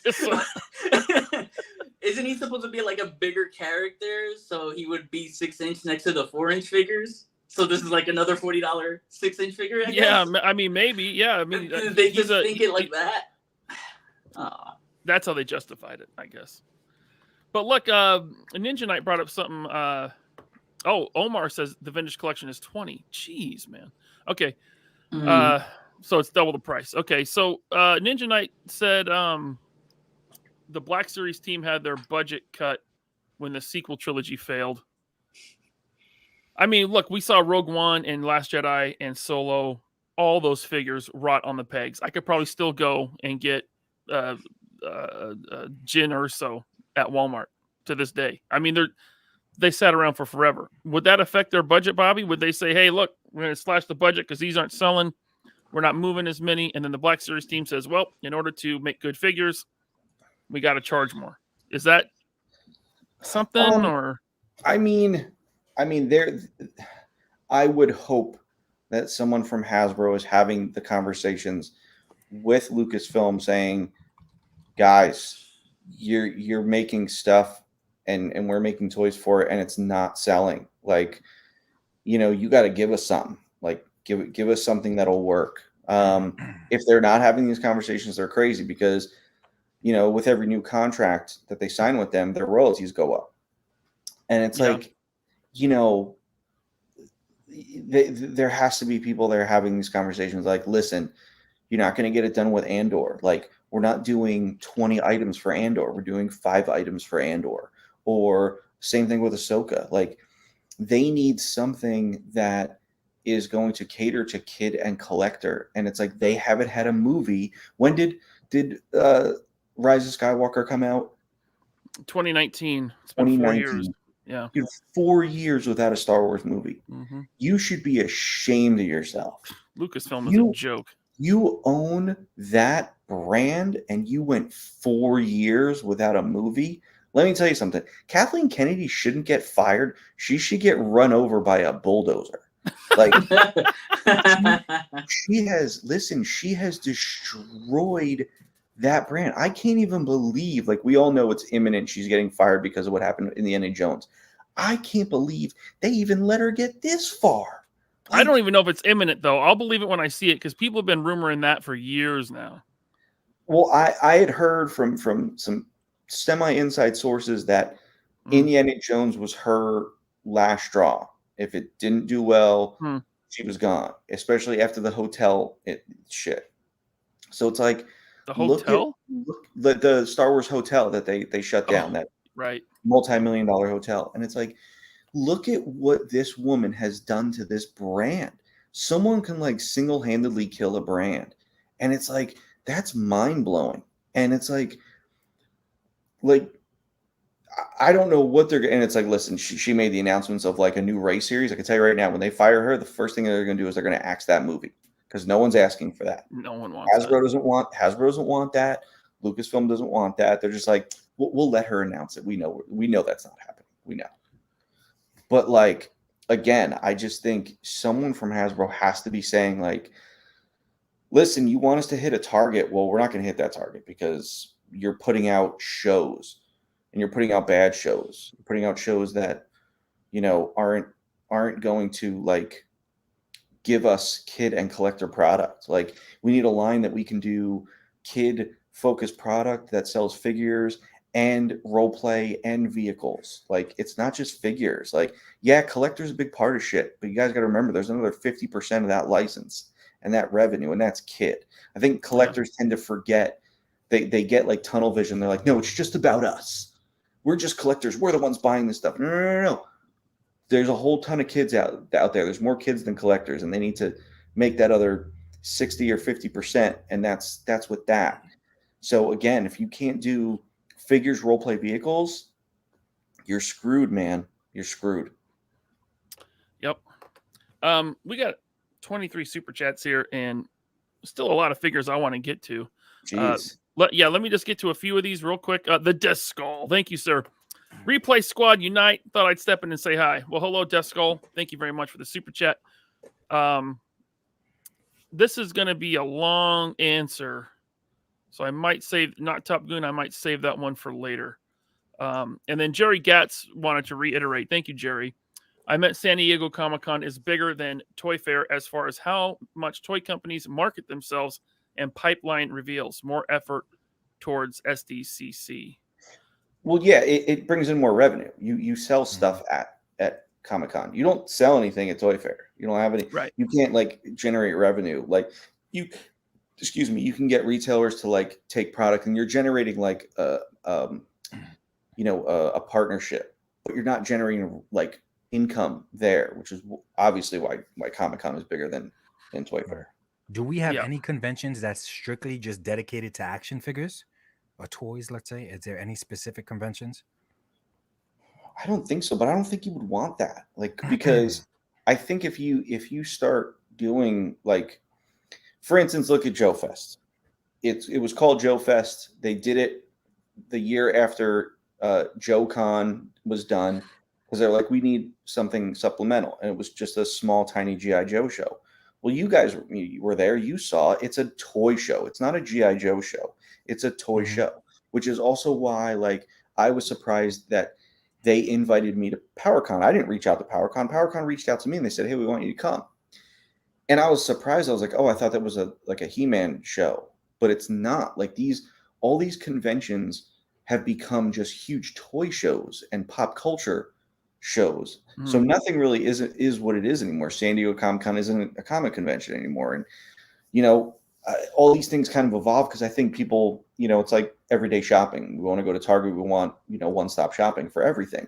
Kind of like these toy shows. I don't want to just go and have to just buy He-Man stuff. I want to be able to buy He-Man and Black Series and Legends all at one show. So it's kind of cool that they are evolving into that. But yeah, I mean, like, PowerCon is probably 90% a toy show, and I'm sure you'll see. That's what I was thinking. You'll definitely see some comic book vendors and stuff like that at these kind of I was shows. thinking PowerCon is the closest thing to just an action figure convention that we actually do have. Okay. Probably. I mean, I've never been there. I'm interested to see that, so we'll have to walk around Ninja and assess. Oh, me neither. Yeah, we get to pop our cherry together, our PowerCon cherry. That's right. I'm glad I'm not by myself. Look at that. We can Eiffel Tower, baby. Yes. World Made of Cardboard, thank you once again, sir. He says, my super chat was meant to bring up the idea that Hasbro, with Chuckles, Steel Core, etc., is trying to compete with Valaverse. Valaverse will win. I honestly don't think so. I think it's the G.I. Joe brand, and they want to do what they want to do. And they have. Listen, there were, I think, 380 something figures in the Real American Hero line. So, they got a lot to choose from, and they're going to do the stuff that is popular. They're going to do, as much as they can. Would they have done a Steel Core this soon had I not had Steel Brigade? I don't know. I'm not going to take credit for any of that. All I know is, like, yeah, if I were them, I'd be pissed off too that I didn't have that name. So I'd probably want something to throw in my face as well. But it's just like, guys, I'm here doing my own thing. I mean, it's like they're competition, but they also, our lines help each other. And I've said it before, like, each line complements the other. And, I think both lines are successful because of each other. Right. So, if Classified wasn't around, I don't know if Valaverse or Action Force would be as popular as it is now, or vice versa. So, I just competition is going to be good. And I definitely do think, even if we're not going to use the Chuckles thing specifically, they do view it as competition, and they do try harder because of that competition. And real quick, it was nice to meet you. World Made of Cardboard at Joe Fest. It was really nice to see you in person too. Yes, John, thank you very much. I will say, even I've seen guys in G.I. Joe groups that hate Valaverse, and they're like, I'm glad Valaverse exists because it makes Classified better. It makes them try harder. So there's that too, I hate when people bring that up. It's like me and Ninja say it's why, Yeah. You gotta choose one, man. They both they both elevate my collection. Right. Remember early on when guys would like, oh, if you're a Marvel fan, you can't like DC, and if you're a DC fan, you can't like Marvel. It's the same exact BS. Same exact small-minded thinking. That's all it is. People ask me, what am I a Marvel or DC guy? I can't choose, man. I like them both a lot. I'm a superhero guy. I like superheroes. Ninja, it's like if the Bloods and Crips unite, bro. Yeah, man. Listen, there's a guy with a big beard in his parents' basement, chiseling into pieces of slate the rules of toy collecting, and those are like the 10 commandments of toy collecting. So there is no rule book to toy collecting, and that's where's this like false like notion coming from that like there's the rule book on how you have to collect.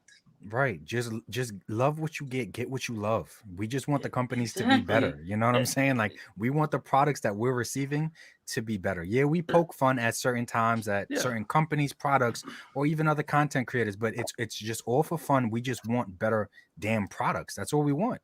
We want to spend our money. It really, there is a preconceived notion to this stuff. Yeah. Ramen Toys in the chat. Can't wait to see you at PowerCon, Ace. What's up, man? Yep. Yep. Let's see here. Real quick, Stormfire Blizzard. Thank you, sir. He says, Ninja, what exact version of Optimus was that? That was a brand called Toy Alliance. It was on Big Bad Toy Store for $180. I know that thing was huge. This was before the Engine of Greed days. So it was on Big Bad for $180. It was called the Mass 01 Optimus Prime. It was like they listed it as a mega action figure 18 inches tall, and it had lights and everything. Same way to Sentinel for $180. So cool. Thank you, Stormfire Blizzard. All right, now a line that Bobby used to work on also has a convention exclusive that they've revealed. I don't know the price on it because I don't think they've released it as of yet. Maybe I missed it. I think I already know what you're talking about. The Deadpool and Hydra Bob 2-pack. Take it away, Manny. Take it away, Manny. All right, you gonna let me cook? Yeah, it's cooked. That's what you're here for. Let's make some blue meth. Respect my cooking, goddammit. All right, so do you have the pictures up with all the like accessories? They can't. Yeah. Does he? Of course he does. He's the best podcast host around, man. Goddamn it! So this set comes with 28 accessories total, right? Deadpool is on the Renew Your Vows body, and that's pretty much the body like when it was introduced. That's what I wanted him on because he's got the double diaphragm joint, drop down legs, the toe joints too. You like the toe joints? On agile characters, yeah. I don't need it on every character, you know, but like the agile characters, hell yeah. But dude, and this is what gets me. Why didn't they reveal the price for this? But they revealed the price for the Star Wars 3-pack being $110, Chuckles $41.99. That literally makes me think that this pack is gonna be about $70 to $75. I was thinking 80. I was gonna say 80 as well. 80. Yeah, you know what? I'll actually be surprised if it's less than that, but I'm not far off because if you look at it, $30 for each figure. They're gonna want to charge $30 for each figure, making it $60, and they're probably gonna charge $15 extra or $20 extra for the 28 accessories. And here's the thing. I love Deadpool. He's like my third favorite X-Men character of all time. So I want this set. Look at all those hands, bro. That's like import level offerings of hands. Bro, we know. Ryan said if it's a bunch of accessories, it's $35. We know that now. $35. 1, 2, 3, 4, 5 set of hands. Like, yeah. I mean, look that Spider-Man 3-pack was $90, right? Yeah, because the Sony license went up. Because, they got popular with their movies and their video games. So even that video game figure. Ninja, remember when you asked me, why is that a basic figure so like $35? And Sony license, man. So, I'm thinking this 2-pack, all these accessories, probably 75. Man, I hope I'm overshooting it, man. But yeah, because you got to add the context. Oh, man. I want that. I like the TMNT Ninja Turtle theme we got on with the weapons, right? So let's go through it in case anyone hasn't noticed. But you got the bow staff with the purple, right? Mm-hmm. The purple handles. You got the size with the red handles. It's kind of hard to see, but those are red-handled size. And then you got orange nunchucks and blue swords. Yep. So go back to Deadpool. Sure. Because he got that. Well, you could do Hydra Bot too, but they both come with those like bootleg lightsabers. Yeah, what is that? It's first being offered with the Black Knight figure that came 2-pack with Cersei. Okay. It was they were just going off that kind of like 90s like lightsaber sword that he had, so they're just using it here to kind of be a Star Wars spoof, I guess. To pad it out. I could definitely see these being reused for Kidpool later on because he uses 2 green lightsabers. Okay. Actually, Bobby, didn't you work on that? Didn't they? When you were working on the 3-inch Marvel figures, they made like a taco truck exclusive. That was before me. Oh, gotcha. Because I know Kidpool was in that set. Yeah. But you did the retro Spider-Man pack of the 3 3/4, right? I did. Yeah, that's the one. The taco truck was would that have been Vonner? No, Dwight did the taco truck. Oh, okay. Cool. Yeah, so Yeah, Hydra Bob. It's on the Vulcan body, so that's a nice upgrade. He's going to stand out a lot against your other Hydra goons, because I can tell you right now that's a lemony yellow, and the Hydra goons, the army builders, that's a mustard yellow. It's actually not the Vulcan body. It's still the Spider-Man White Suit 2099. It's Sunfire. Okay. You know, people call it the Sunfire body, but they just made the limbs pinless. Okay, all right, that's what threw me off. Oh, that's cool that they made the limbs pinless at least. Yeah, if you look at the torso, it's not the Vulcan torso. It's actually that Sunfire body. But people were telling me in the comments that the Uzi and SMG are borrowed from the Classified series. Is that really true? Yeah, that it looks like it. Do I have one next to me? No. Well, but it really does look I believe these came with it's two different factories. They could have used the same sculpt, but Legends isn't at the same factory as Classified. Yeah, I'm pretty sure those have been used before. Because it looks familiar as hell. Like, I feel like I have that. They could have used the same file. They could have went to the G.I. Joe team and said, hey, do you have a file for this gun so we don't have to spend money on sculpting a new one? So when they tool it, it's the same thing. Didn't Punisher with the motorcycle come with one of these? I think so. Let me check. I could be wrong. I think you're right. But I swear I've seen those with Legends before. He had that same gun too. Mm-hmm. My bad. I didn't mean to cut you off. No, it's okay. And then you got the Hydra briefcase there with those are like Doctor Strange. That's the Wanda Watoon. That's the Wanda Watoon. Yep. Mm-hmm. Yes. He's got how the hell did you know that? Because I did the collector San Diego Comic-Con set that had like the collector's vault, and I had the Wanda Watoon in the collector's vault. Sheesh. And then Ryan, how did you know that it does come with the Punisher? If you look up the Punisher, the black motorcycle, the Rider series, it's the same gun. Yeah, because I have it.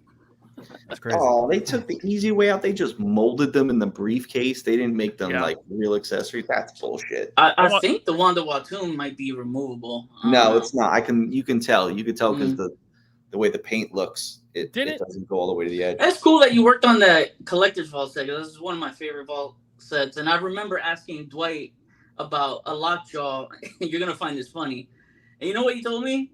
He's like, "Oh, all you gotta do is take that collector's vault pack when there's one there and take a magnifying glass in there. He's 6-inch scale." And I'm like, "He's such really, a bro? Dummy. He's such a dummy." I'm like, really, bro? You're really telling me? Why are you talking to me like I'm a freaking idiot? Like, nah. I'm like, no, bro. He's a douchebag. I'm not doing that. I'm literally telling you, I want Lockjaw in the line. I don't want it.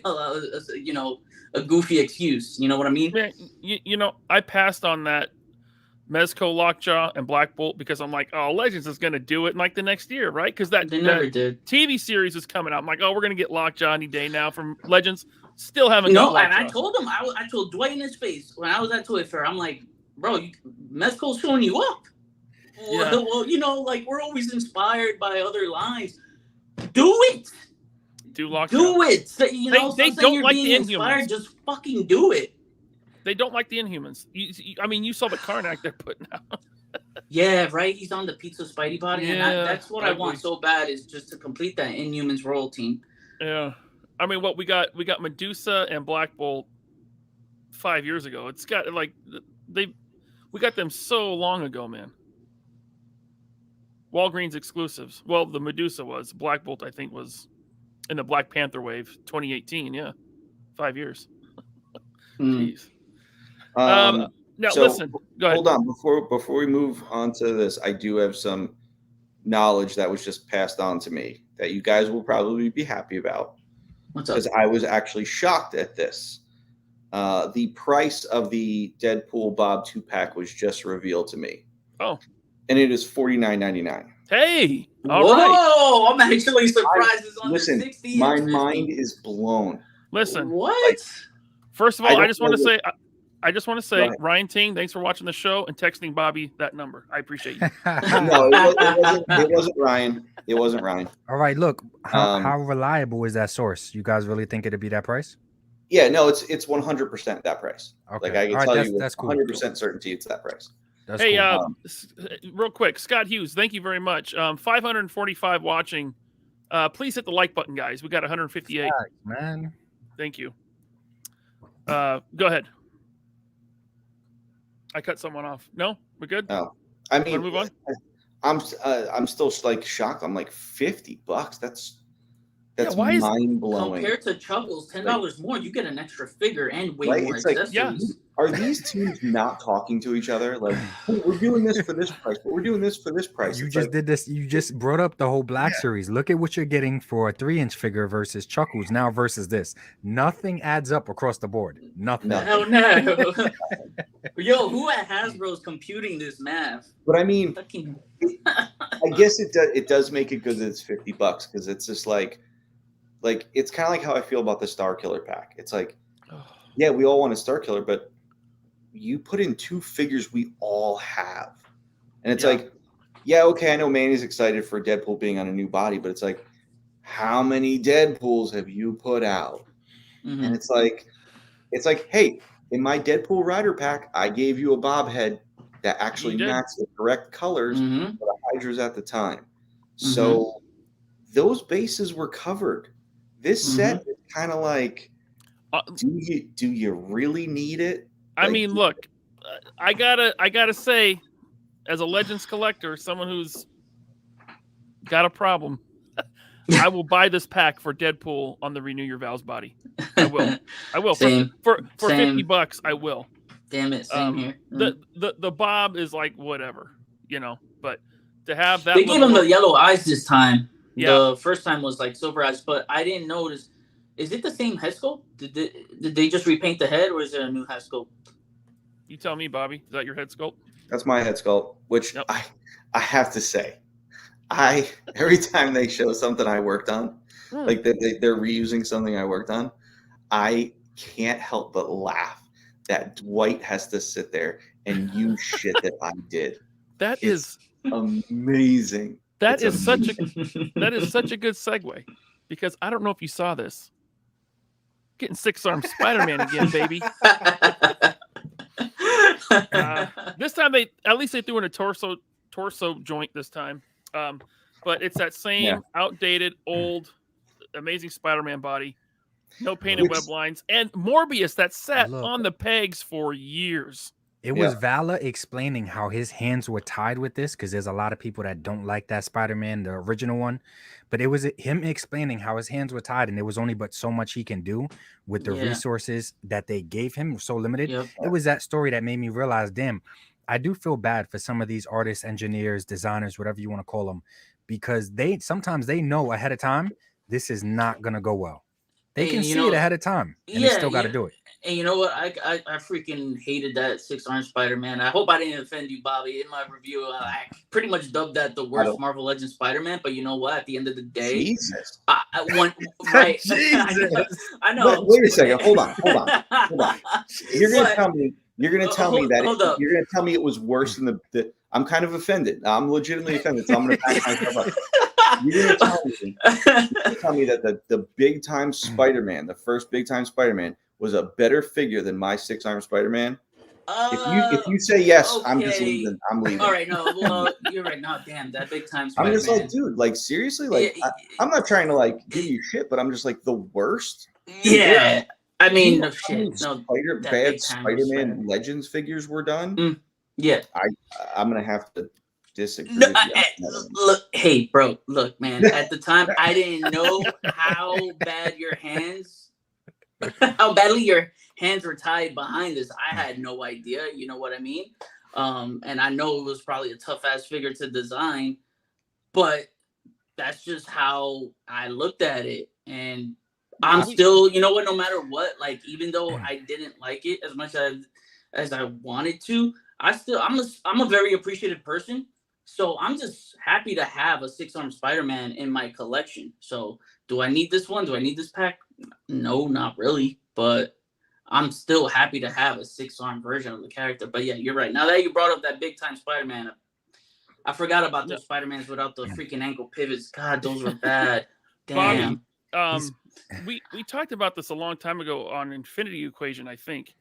But didn't you have a plan to use a different body? And because of the budget, they were like, nope. You can't put that articulation in, and here's the thing. It was weird because Legends was so popular then. I'm trying to remember. This was like 2017 because I think, or actually it was 2018 because this series came out after I had left Hasbro, so it was like late 2018, early 2019. And I remember like thinking like, why am I not like getting as much tooling dollars as like Dwight was getting for like X-Men waves?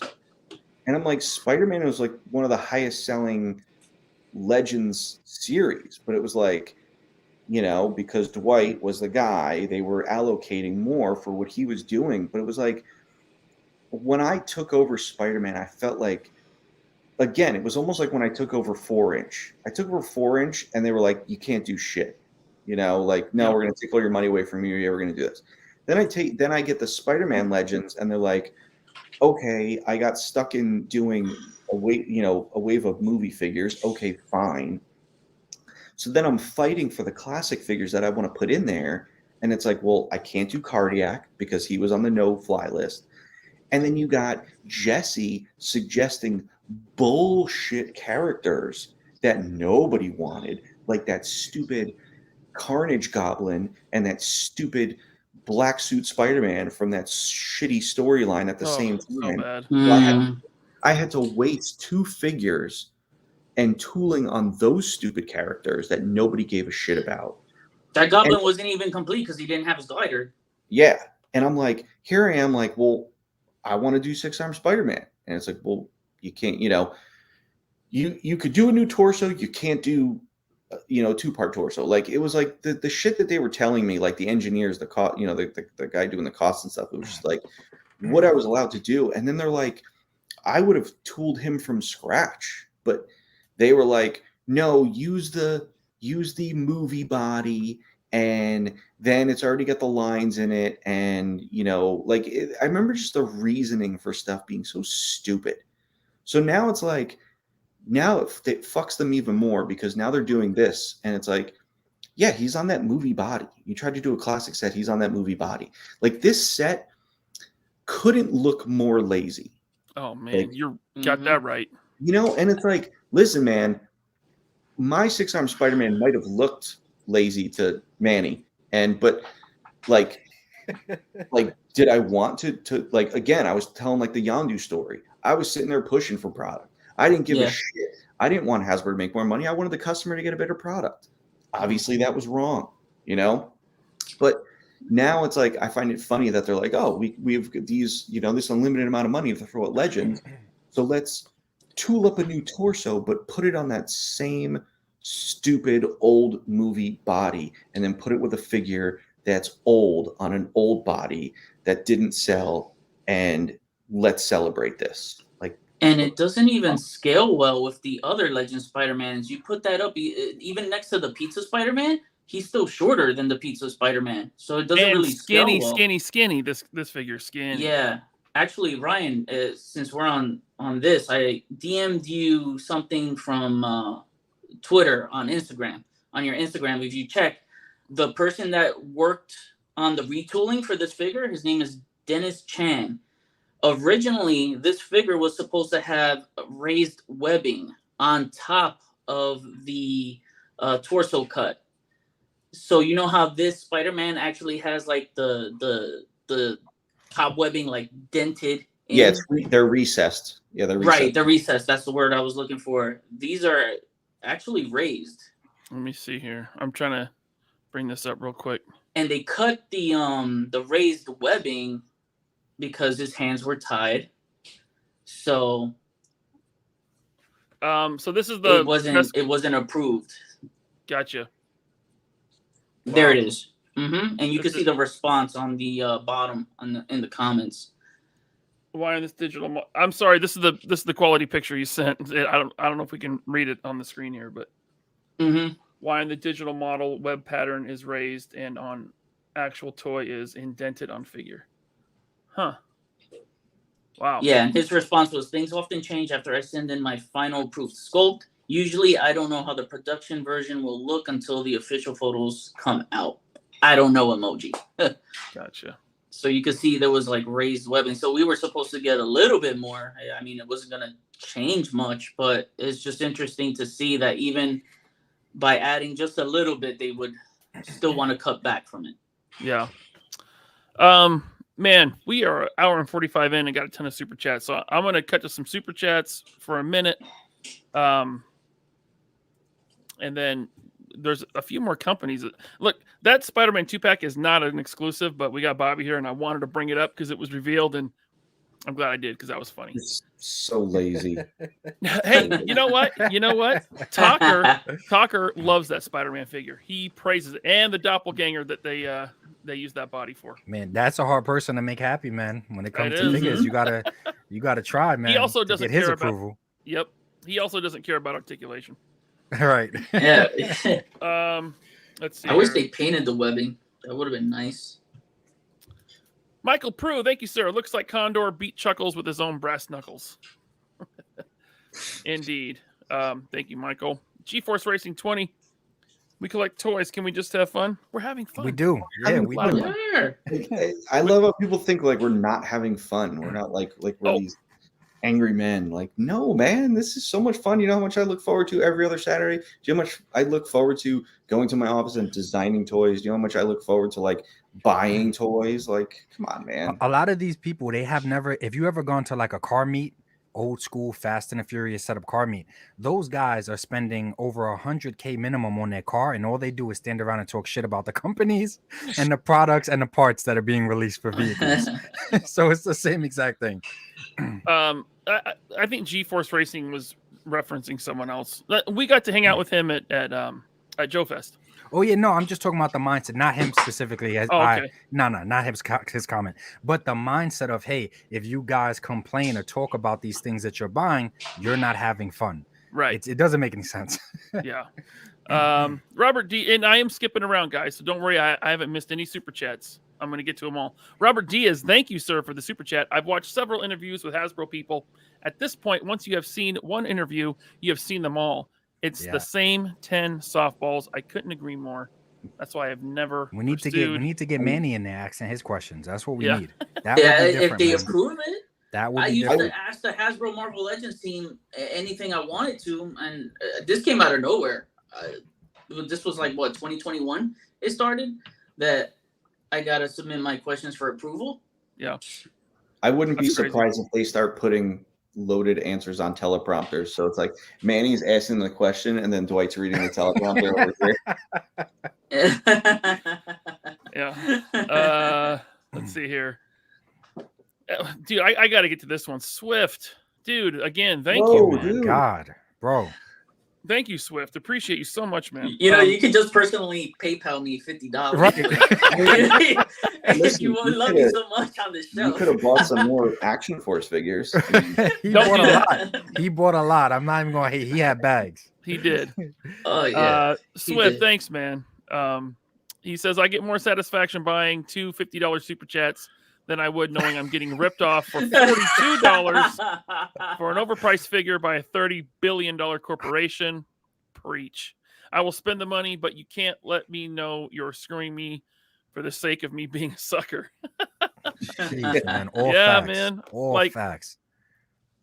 Like I'm fighting myself because of that Star Killer 3-pack. Don't do it at full price. Don't do it at full price, man. I want that figure too, Yeah. but not at that price, man. It's crazy. Like, that is wild. I Like- cringe every time you hit a Yeah. 30 billion corporation. Yeah. I'm just hoping well, he will be in the regular line, but I'm hoping he comes with all those hands. Swift, man. My Thanks, dude. accessories in that Star Killer is amazing. Yeah. Yep.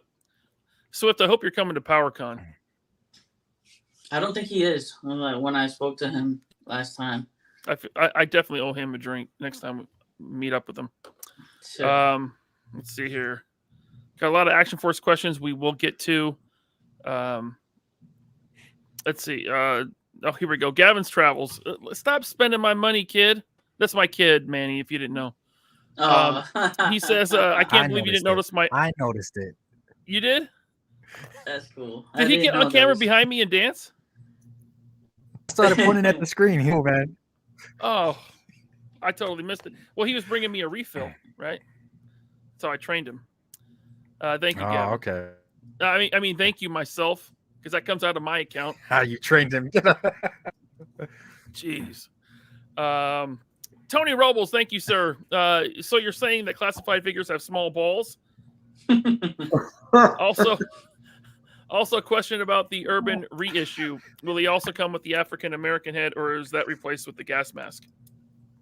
Let me see. Let me look. Gotta look that up. Thank you, Tony. I gotta look. Bobby's gonna look that up. Here we go. Headcanon. Thank you, sir. They could have done troopers from the game to justify that price instead of generics. I was thinking do stormtroopers, but do them battle damaged and not just some black paint slapped on them. I mean, like actual damage, like chunks of armor missing, right? Exposed under the armor with the blaster bolt, something like that. That would have been cool to do the stormtroopers in that set like that. Or like lightsaber slashes, right? What do you think, Manny? Slash across their chest, opened up. Yeah. So based on my notes, he does come with it. He comes with three. He'll come with 3 heads. Okay. Cool. Yeah. And the 2 balaclava heads. And it won't be $41.99. There you go.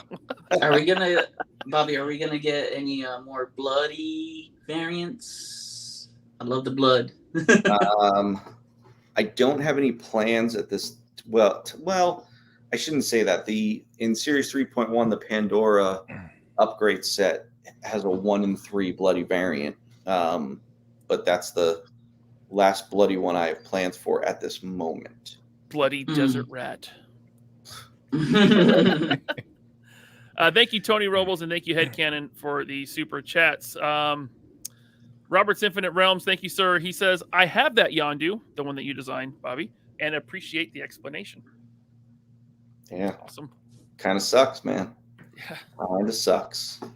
Thank you, Robert. Hey, yo, that Dragonfly, that has live Dragonfly just passed 17,000 backers. How much time is left? 2 days, 2 hours, 8 minutes. It's definitely gonna hit all tiers. It's gonna go over 20,000. The G.I. Joe groups were so ridiculous. They're like, oh, it's not gonna hit. It's not gonna hit. Well, dude, the Hiss tank was like over 30,000 units.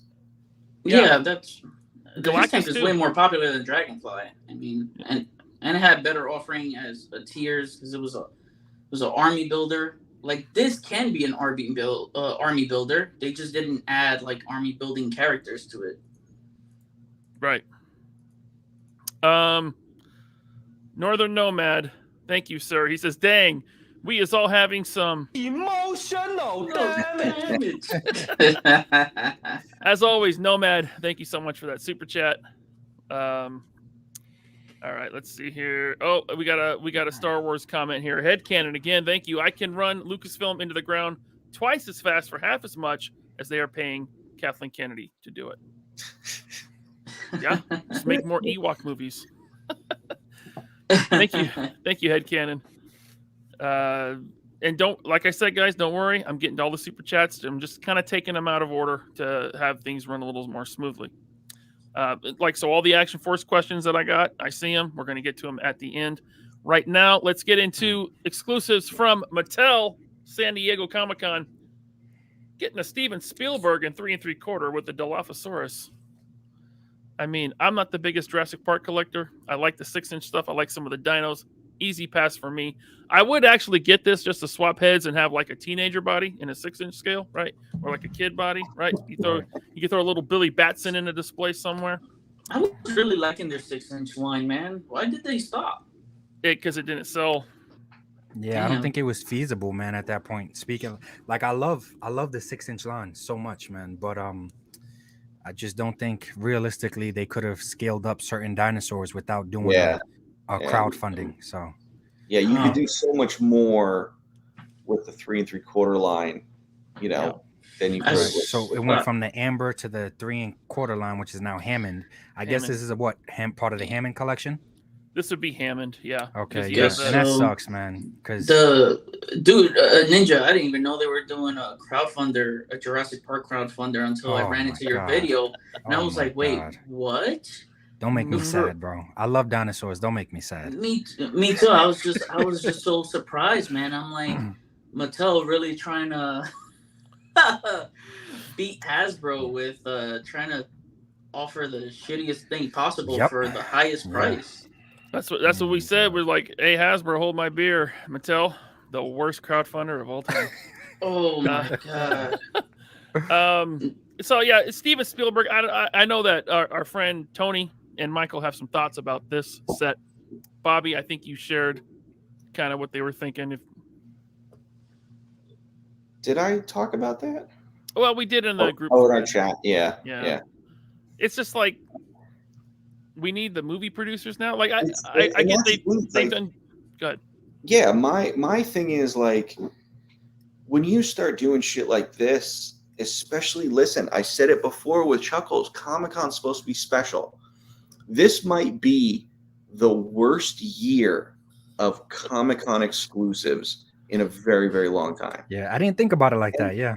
Yeah, but it's like there's so much you could do before you got to Steven Spielberg. Like, who was asking for this? Well, Like, they've that's done my every question. character. They've done every character from the first movie. So now they're just gonna do like the production crew. Next up is the key grip. Yep, the key grip. The microphone guy. Yeah. I mean, listen, like I don't know if they did a Hammond with the incubator with the the raptor eggs and stuff like that. Like if they did that and they put the doctor, the Asian doctor who ends up being in like the Jurassic World series. Yeah, I don't think they've done him yet. Yeah. Like that would have been a cool little set to do. But it's like anything's cooler than Steven Spielberg, because where does this live in your set? Like, where are you going to display this? Like, you're displaying your world of like Jurassic Park, like it's the real movie. Like this just it breaks that third wall variant, that barrier that you're talking about. Like you're basically breaking the fourth wall in your collection right there, having them behind the rest of your fourth collection. Wall, yeah, my bad. I'm just like, who's asking for this? Yeah, like, I didn't even bother to look up the price, but I'm betting it's like $40. Hey, that box is cool. It looks like you can actually pull that. Maybe I'll get it just for the box for a YouTube video to have the little the action. Clapper. Like, yep. The clapper. That's the coolest thing about this is the box. Yeah. Here's the thing, though. Go ahead. Look at this. Look, and this is another thing that's always bothered me about Comic-Con items, is because I know it's you're celebrating the item. It's supposed to be cool, and honestly, the whole like Comic-Con packaging, like it all started with that taco truck. Before that, they were in basic shit. Like if you remember that X-Force box set, that shit was basic. It was a basic window box. Then all of a sudden the taco truck comes out and it's like, whoa, how can you do this cool packaging? And it's like, well, that made sense for the item. So like everything had to be cool. Like when I worked on that Ant-Man set, man, that set sucked. And I was so pissed that we were forced to do that X-Men set or the Ant-Man set because the Ant-Man movie was coming out. Who gives a shit? And they did that stupid head box, which was a waste of money. I could have put better stuff in the item. So it's like, stop with these boxes. People are just going to take this shit out of the box anyway. It's like, stop going crazy with the box. Give me more in the product. You know? I actually love that set, and I love that box. I am not gonna say sorry. Which one? The Ant-Man exclusive. If you worked on that, I love that. You're batting 1,000, Manny, because you already said that the 600 Spider-Man was the worst Spider-Man. So, yeah. All right, I'm back on track, man. Yeah, so we can move on from this real quick. Stormfire Blizzard, thank you for the super chat. Steven Spielberg is having a collection, so he will fit in with your vintage Star Wars collection. Okay. I think he'd be a good civilian, like put it in your T-Rex's mouth or something. Yo, it's a funny comment. Not Top Goon commented, hey, my kid loves dinosaur action figures. I can't wait to get him to producer. All right. Now, something a bit cooler, I think, from Mattel, and it floats like a butterfly, stings like a bee. Muhammad Ali 2-pack. Yeah. This I is want pretty. this. Yeah, this is pretty cool. Now, I don't know about you, Manny, but I have the Storm Collectibles Muhammad Ali. Oh, dude, growing up, I did boxing. I was a boxer, so Muhammad Ali was one of my inspirations. Him and Mike Tyson. So this is a must-have for me. Damn, they gave him his body. Like, I thought when the images leaked, it was just his referee gear, but when they threw in his boxing gear, I was like, oh shit, I gotta have this then. Yeah. Like, I have to have this shit. Like, I'm getting this shit. And I already see the pattern. Then next year, I'm like, oh, they're going to do Mike Tyson with the DX shirt. And they'll probably do his boxing gear when he did that stupid 3 count in that Stone Cold match. God damn, you couldn't even let the emotion sink in. Hated that count. But yeah, anyway, this is a must buy for me. It is $70. Yeah. For 2. That's Ultimate Edition pricing for you for the like WWE figures. They're like $30. Yeah, they're like $32 or something like that. So I get it, 2 figures. People are going to say, "Oh, you give Mattel a pass at $70 for 2, but you don't give Hasbro a pass." I'm just saying, man. You know, I don't like the price. Right. It's more of what. He's one of my childhood idols, dude. He's one of my childhood heroes. Yeah, it sucks. I get it. 75, but and yeah. I love the counting fingers. 1, 2, 3. That's pretty cool. And we get a soft goods robe. Like I said, I have the Storm Collectibles Muhammad Ali. This is gonna be a pass for me. I would get it if I didn't have the Storm version. The referee version I don't really care about, but this does look good, and that looks like Muhammad Ali. Yeah. What about you, Ninja? What about you, Sewer Rat? Even with how much I do love boxing, and my attachment to the sport, physically and personally and everything, I like it. It's just that $70 price point because I don't really care for him in the outfit. If it was just him without the outfit and these hands, but those hands are really nice with the referee outfit. Yeah. But I love the head sculpts. Everything here looks good. It's just. Do I really want to pay $70 right now for this Muhammad Ali action figure with everything else that we're getting hit with? Our pockets are hurting right now as collectors. So eventually I'll get it if I find it at a good price. We got to save our money for PowerCon. Yes, man. Yeah, there's so many things like. Oh shit! Yeah, Hordes don't hand the Hordes One troopers. Yep. Tracer. Right. Yeah, but I think it's cool. I think this is a really good con exclusive from Mattel. Yeah. This is a good choice. This is how you do an exclusive, in my opinion. It's good. Yeah, so Deadpool and this one are like tops for me. Mm-hmm. Everything else, if I miss out, whatever. But I'll be good with those. Vala, in comparison to some other con releases that we've shown so far, what do you think about this one? I'm just sitting here a little confused. Muhammad Ali did not box in WWF. Like, they showed him standing over Roddy Piper. Roddy Piper boxed Mr. T. So, okay, yeah. Muhammad Ali, I think it was WrestleMania 1 or 2 that he was the ref at. It's like, all right, that makes sense. What the fuck is the boxing version of Muhammad Ali doing in this set? And that's the version I want. Because they fucked up on the box when he boxed Antonio Inoki. Yeah. Go to the packaging again. Ryan, and see that's Antonio Inoki right there. Yeah. But it's just like this has nothing. Granted, it was boxer versus wrestler, so that's what they did. It's a Muhammad Ali set, but he didn't box in the WWF. Like, this is the WWF line. So I'm just like, I'm sure people are probably like, dude, you're nitpicking. We still get a boxing Muhammad Ali. No. I might get this because, dude, I want to fucking Muhammad Ali. Yeah. Like, I'm just like, this is confusing because he had nothing to do with boxing in the WWF. Another thing. Go ahead, Manny. I was just going to say, Antonio Inoki, I don't think ever wrestled for WWF, but is inducted in the WWE Hall of Fame. So I think it has to do with a sort of Legends deal because Muhammad Ali is also inducted in like their Celebrity Wing Hall of Fame. So I think it was just to do that, just to get the figure in his boxing gear in that scale. I mean, I don't know. I don't want to overlook it as much as you do, but I get where you're coming from. I just look at it like this is Comic-Con. Like, holy fucking shit. You could listen, you could have done, I can think of, you said it before, Mike Tyson. Listen, if you did just a single Mike Tyson DX shirt, amazing. If you did like Jake the Snake and Macho Man with the snake that could bite onto his arm, cool. If you what would have been amazing if you did Ric Flair and Miss Elizabeth. Do you remember when Ric Flair was feuding with Randy Savage and they photoshopped the pictures so it was Ric Flair with Miss Elizabeth? Do that. Like, listen, there's so many cooler things that happen in the WWF that you can do that would be a celebration for a Comic-Con item. I just don't see this as that. It's like look at the stuff they did in the past, dude. They did the fucking Slim Jim Macho Man, amazing. Yeah, I think I had that one. Roddy Piper, Mr. T, I think was a Comic-Con exclusive.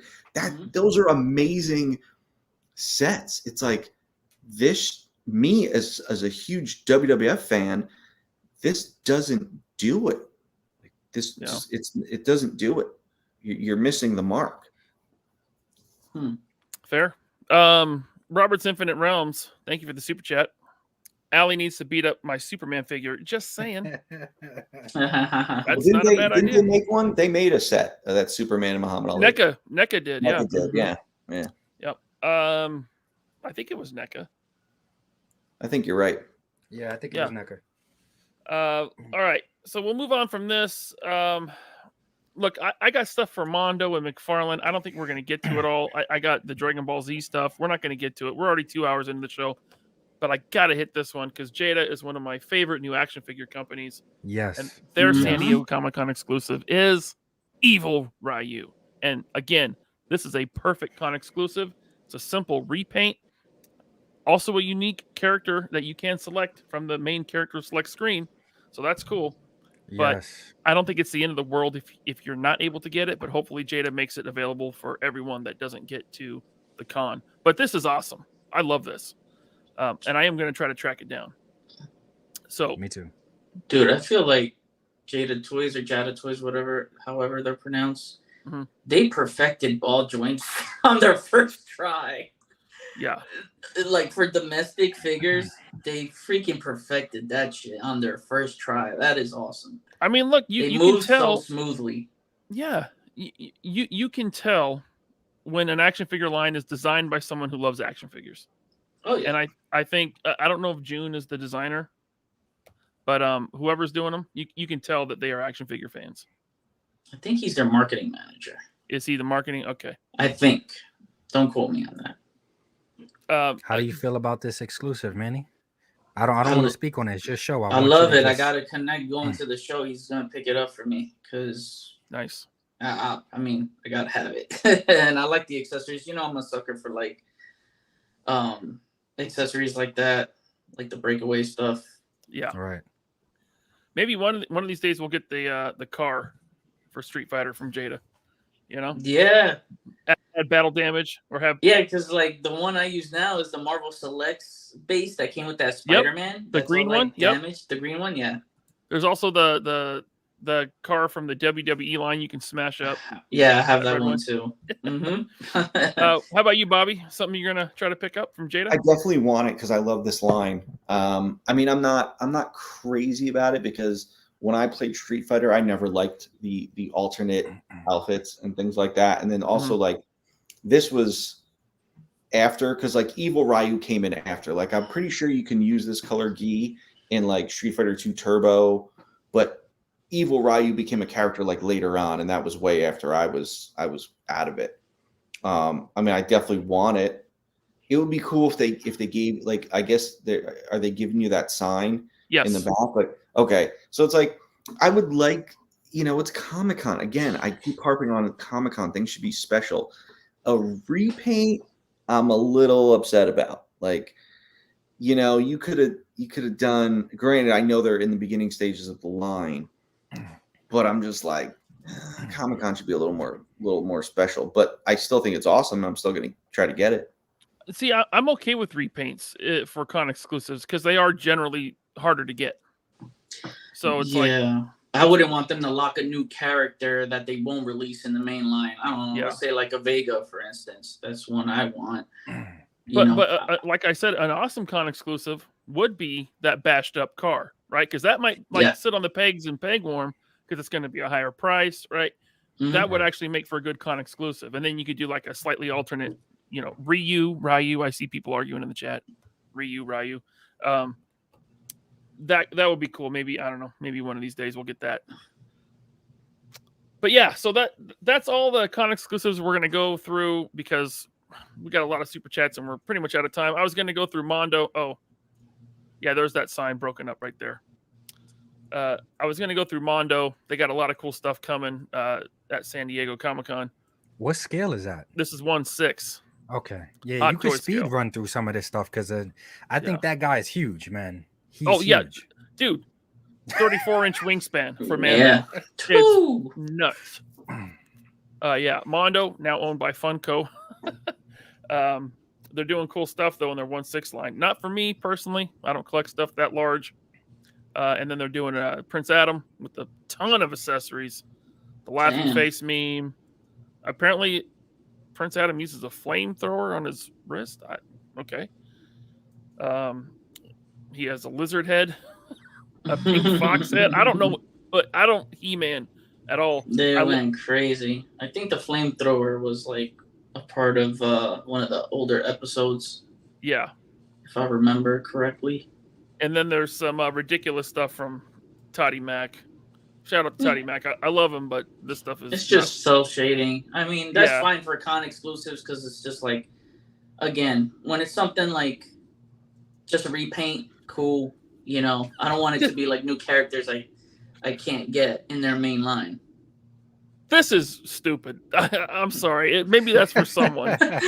Yeah, I don't... Okay. All right, Todd. Good for you, man. You got to put 3D glasses on and probably view that motherfucker. Oh, yeah. He might as well he should have just done Superman red and Superman blue separate characters and instead of doing just one Superman that's half red, half blue. True. Oh my God. At God. least this Superman comes with fists and not trigger fingers, though. So I'll give him that. You got that right. Yeah. Dread Knight.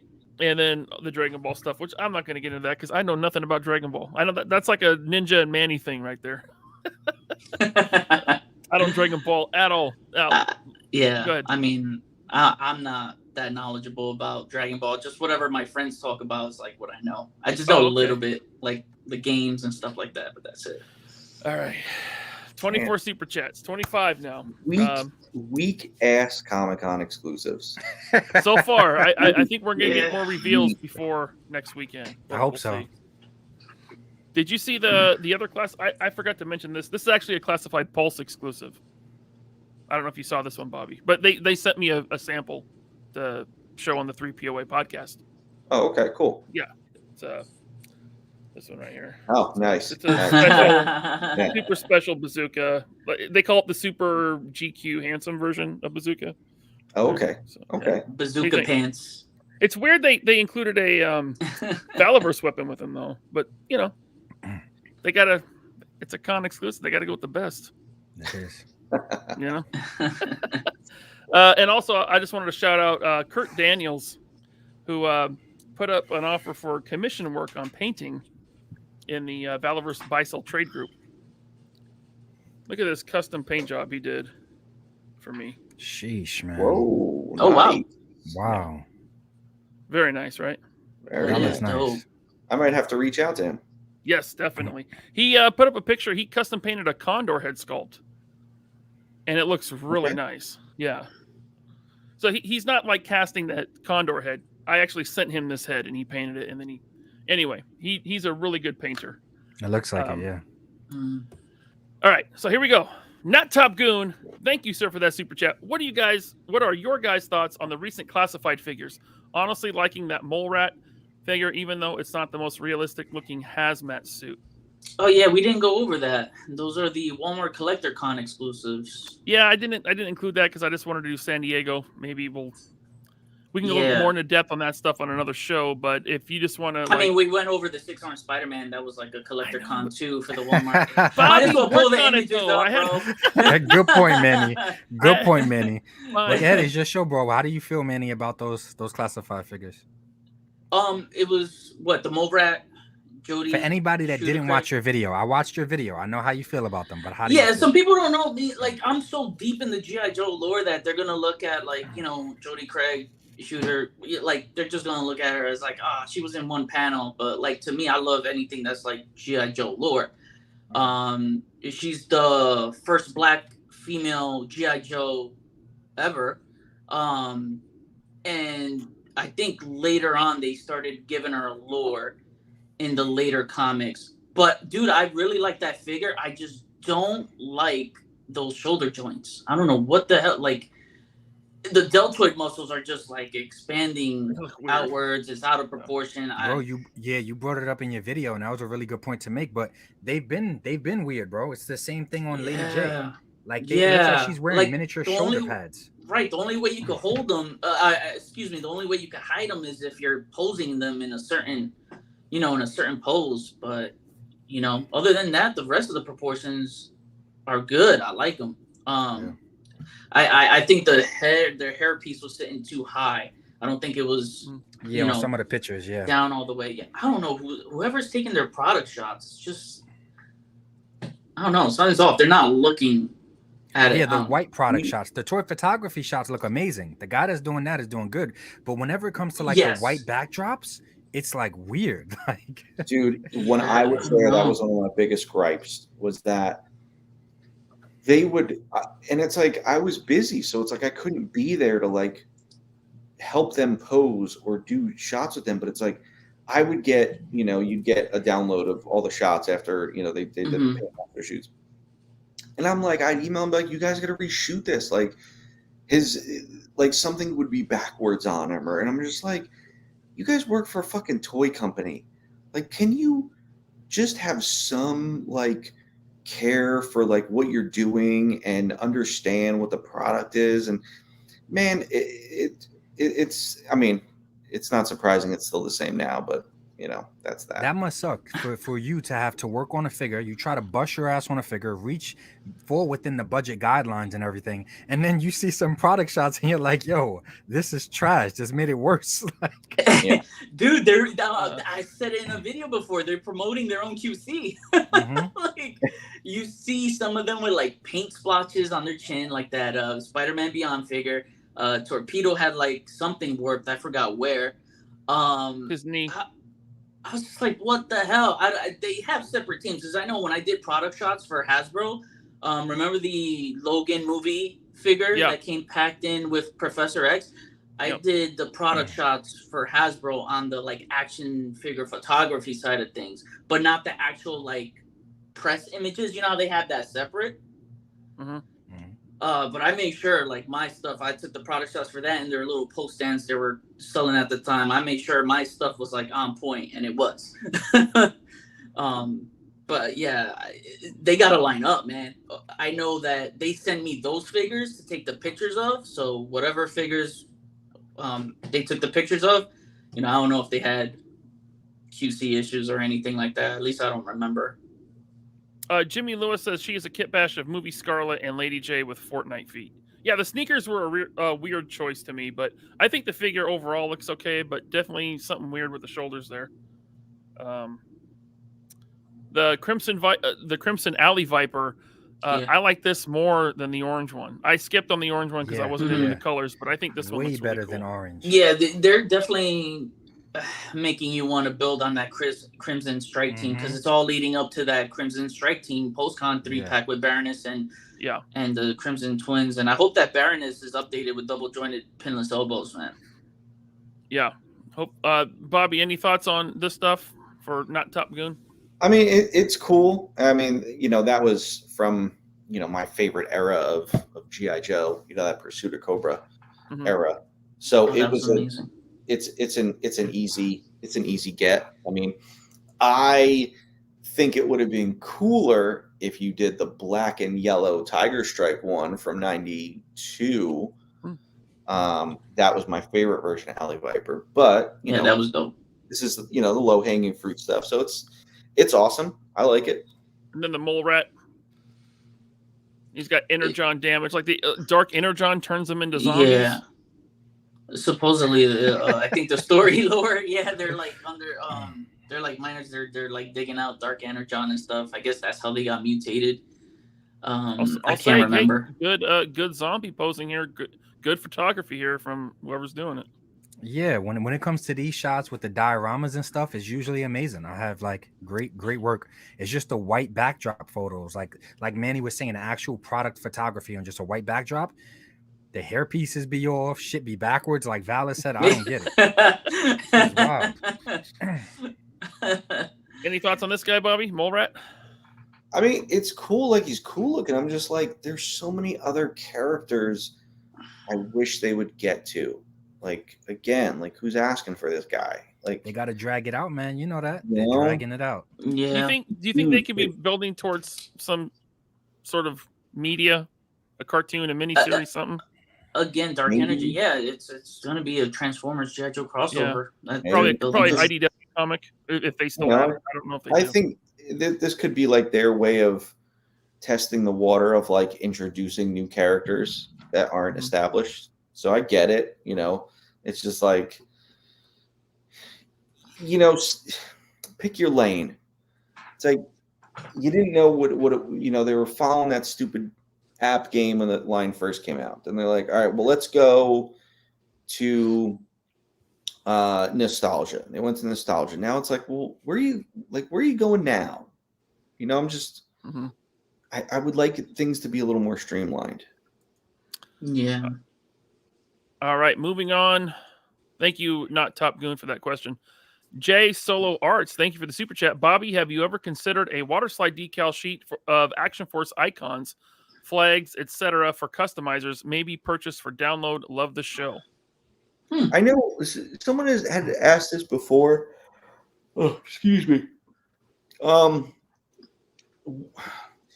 Water slides are the thing with water slides is it's not just, you know, like you have to know what you're doing with water slides, because it's not just putting it in the water and then putting it on the figure. You need the two solvents, the 2-part solvents, the one for when you prep it, and then the one for when you actually put the decal on. So it's like you're asking people to, like, if people don't know what they're doing, Valverse makes decals, and then they're like, hey man, I just put this in water and it got all fucked up, and it's like, well, there's more to it to that. I'd rather leave that to the customizers, you know. So it's just it's not super high on the radar right now, because I just think there's higher priority things that people want, you know, to get for their stuff. So I don't know if Bad Mother Tattoos on eBay has any Action Force stuff. I don't know if you even allow that, Bobby. But he does have a lot of cool water slides you can get from him. It's Bad Mother. That's who I get my water slides for when I do my Paint Masters. There you go. He hasn't approached me, and I don't think I would approve it if he did to do Action Force ones. But he does have other stuff if you just want cool water slides for your figures. Yeah. Thank you, Jay Solo Arts. Appreciate you. Just Jeff. Thank you, Jeff. He says AITA question mark. I don't know what that means. I understand competition goes with the business, but why not? Just enjoy both worlds. I've never understood the animosity between collectors. Yeah, can't we all just get along? I would get along with the positive people if they weren't so negative towards me. Oh man, you know what's crazy, dude? Now I understand the hate Bobby gets. The first Valaverse review I ever did, first Valaverse video I ever did, I was automatically labeled a Valaverse shill right off the bat, without even letting me build a reputation of reviewing more Valaverse Action Force figures. I was like, you gotta be kidding me. I don't know if this was a Joe fans or just regular Bobby Vala haters, but wow, to just come after me like that. Welcome to the dark side, buddy. Shit. Man, people get angry, dude. People get angry. People really get that mad about their toys? Yeah. Yeah. Apparently. And they say we're angry, and we're not. Like, Yeah, I laugh and smile more during this show than I do the rest of the week. it's toys. Like, Yeah. Dude, you get I mean, I so bashed upset over Pandora, toys. and I had Bobby shit on me the day he saw me at the booth. I'm gonna take back what I say. So I'm a shill for that. Like, no one brought that up, right? Yeah. They don't care. Yeah, Unless I you're don't give a calling them fuck. names and giving them purple nurples and punching them, they're not happy with you because you're a shill. After one review. Yeah, after one review. Okay. Thank you, Just Jeff. Got to move on to Drew G. Thank you, Drew, as always. What's up, Drew?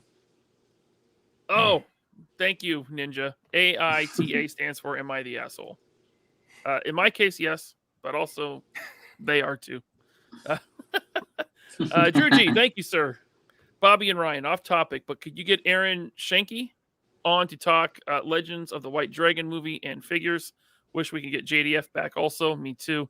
He was such a great guy. Look, Bobby, you know the guy, not me. I would love to have him on. If you guys want to do that, we'll do a show, but that's up to Bobby and Aaron. I'm not giving anybody what they want. No, I'll reach out to him. I think that would be great. I think we'll try to plan that around when the figures go up for pre-order. Yeah, and for those that don't know, Aaron Shanky, I hope I'm saying that right. He has the Bat in the Sun YouTube channel where they do a lot of character fight crossovers like Wolverine versus Wonder Woman, Iron Man versus Optimus Prime. He does a lot of good work. Them shits go hard, bro. Yeah, they do. And he also is the one that did Legends of the White Dragon with JDF, which Bobby's making the figures for now. So that would be a cool show, man. I'd love to talk to him. Thank you, Drew. Calvin Wilkinson, thank you, sir. Action Force decal sheets. I already read that. Wait, no, I didn't already read this. Thank you, Calvin. He wants decal sheets. Love the customization options we get with this line. A water slide sheet of the various patches would be next level. We just addressed that. Calvin, thank you for the super chat. Like I said, there's no Action Force decals, but Bad Mother Tattoos on eBay has a lot of cool options. So check him out. And he's very reasonably priced. Ultra Magnetic Lion, thank you, sir, for the super chat. Growing up as a military kid in Puerto Rico in the 80s, I know for a fact military dude with floral shirts was not rare. Big shout out to the whole POA. Well, shout out to you, man. You gotta give him a shout out, fellow Puerto Rican. Oh yeah, Bobby, when we're gonna get Puerto Ricans in the line, bro? Because G.I. Joe only has like one dude named Hot Sauce. God damn, and his Hot Sauce. Literally, look it up, and his friend is Barbecue. I'm like, really? They had to do Hot Sauce. whatever. Yeah, literally, they had to name a Puerto Rican. I'm like, you gotta do my people like this, man. Look. Eventually, I'm right before even Vala says anything. Vala, if you ever do decide to do one, right? Please don't name him like Plátano. Please. Please don't stay away from that shit. Arroz con pollo, like nothing like that. Did you just say arroz con pollo? Yeah, nothing. Yeah, bro. Like, code name Sazon. I will consult you guys when I decide to do a Puerto Rican figure. I gotta show this. Name him Manny. That'd be good. I gotta show this part of the show to my Aunt Elizabeth because she's Puerto Rican. She'd get a kick out of what you guys just did. Sithfire 3D. Thank you, Ultra Magnetic Lion. Sithfire 330 says the vintage collection HasLab is rumored to be 600. That's nuts. But the Ghost is huge. Like, it should be as big as probably the sail barge. I got a question for Bobby. Huh? No, go. What were you gonna say? No, I was like, it's that big. The Ghost was that big. Yeah, the Ghost is huge. It's big enough to even have a separate ship that docks on top that comes out that can carry the crew around like a shuttle. So it's a very large ship. I'd say it's bigger than the Falcon. Since we're on the topic here of a HasLab, I just got a question for Bobby. I just want to get like an idea, because you're in the industry. I just want insight.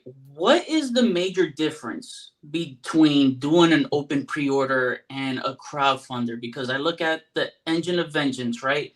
They sold 5,000. No, well, they didn't sell anything; it failed. But the backers were the last amount was 5,060 backers. We all know they needed 9,000, the target. Okay, and like, what's the difference? Because, dude, like, you take 350, multiply it by the 5,060 backers, you have $1.7 million. I don't know about you guys. I worked in sales, but I was trained to never leave money walking out the door, not even a fucking dollar. They let 1.7 million walk out the door. So that's why I don't feel bad when they're crying and they didn't hit their quarterly bonuses or their quarterly profits goals. And I'm just like, you left 1.7 million walk out the door. You could have just given it to the people that backed it. You were still going to get the money. So if they did an open pre-order or a crowdfunder, like, even if they sold that same amount on open pre-orders, the 5,060, like, where would they lose? Like, what's the big difference? What am I missing? Maybe I'm not explaining it right, and I'm No, sorry. I mean, you're not missing anything. I mean, it's pretty obvious. I mean, that's the whole point of the crowdfund model is there's no risk. So to them, it's like, well, there was no risk on our part. Like, yes, they didn't make that 1 point whatever million, but they look at it as like, well, now we don't have to risk tooling it and not being able to sell. Because you got to remember that the HasLab stuff, they're not allowed to reproduce, I think, because that's like in the fine print. Like they don't reproduce anything. They don't sell it later on. It's a one-shot deal. So to them, it's just like, yeah, it's 1 point something million, but you have to see like how that lines up with their margins and all their cost sheet and things like that. Now I know that that would have been profitable then, but they think differently. So, when you do pre-order, it's like you already made the item, there's also different levels of pre-order. There's pre-order that can be done to decide the quantity of something or to decide how much you make of something. There's pre-orders, like, for instance, people are asking me to bring back pre-orders because they're they're upset if things sell out and this and that. I don't like a pre-order because if you do a pre-order to determine quantity, that means that you have to do at least an 8-month pre-order. That means that you have to do it 8 months in advance to be able to then get the pre-order quantities. You have to do them and then say, okay, I'm going to make at least X amount of this because I knew I sold this many. And then I have to figure out how many more I'm going to order extra. And then, then you're holding on to people's money and they wait longer. I don't like waiting for things. I don't like the whole mezco, I wait a year, this sort of thing. Yes, my Kickstarter, yeah. But it's like, you saw I moved away from that shit real quick. I had Series 2 out within 3 months. And then the second half of Series 2 months later. So it's like, I've moved away from doing pre-orders because I don't like having, people wait a long time for something. So yeah, I can do a pre-order now, but a lot of my quantities are predetermined. So if I do a pre-order, it's just allowing people just, a chance to lock in a purchase, which you could just lock in a purchase when it goes up for sale anyway. So there's different levels to the whole pre-order model. I may bring pre-orders back. I know that I will be bringing back pre-orders for the Vanguard, and that will be a year-long pre-order because that is sort of foreign territory. And I have my order minimum that I'm doing, but I think that it's going to sell way higher than my order minimum. So I want to know, and I don't have to worry about a HasLab where I'm not allowed to produce more. I can produce as many more as I want. I just think the Vanguard's going to sell so high because of the price point that I'm going to do it further in advance. Now it's on a crowdfund because I'm paying for that no matter what. I'm writing that tooling check. Like I'm paying that. Like, I'm not sitting here saying, well, if I don't get enough orders, I'm not going to do it. No, man, I'm doing it no matter what. The second I put up a pre-order, I'm locked in, I'm doing it. So yeah. So that's kind of what it all comes down to. All right. Real quick, Greg Fenstad, He says the Ghost is about as big as the Falcon, not bigger. In length and width, probably. But remember, the Ghost is several levels high, including that Phantom on the back, the shuttle. So it is bigger. But yeah, that's splitting hairs. Also, guys, we still got 470 people watching. Please hit that like button. Thank you. Nice. Now, look, we're 2.5 hours into this. This is a long show because I got 22 super chats, so let's get through them. Danny of our time, thank you, sir. Off topic, but does anyone else want trigger discipline hands for action figure photography and display? I think they would do well. It'd be cool. It'd be a fine extra option. But I feel like I could straighten out the trigger finger. You can easily straighten out the fingers. I get it. It's like, listen, this is one of those things where I've gotten a few of this comment before, but it's, listen, the list of priorities I have for the line and things I want to get in the line, this is very low. I want to be able to give everybody everything, but it's like, you got to think, like, there's shit that, like, we really need to get in the line before we do something like, trigger discipline hands. And I would rather keep the cost of the figure down rather than add more hands that, probably that one I can make, Yeah, because easily. I know the most hands his when it response comes is to- probably, well, you could do a hand pack. Okay, well, if I do a hand pack, what color are they in? Are they black? Are they flesh? Do I have to do them in desert? Do I have to do them in Delta? Do I have to do them in urban? Do I have to do them in Trigger's hands? Do I have to do them in Duster's hands? Do I have to do them in Condor's hands? Do I have to, so it's like, where do you draw the line? That's my Might have to do a whole arms pack. Yeah.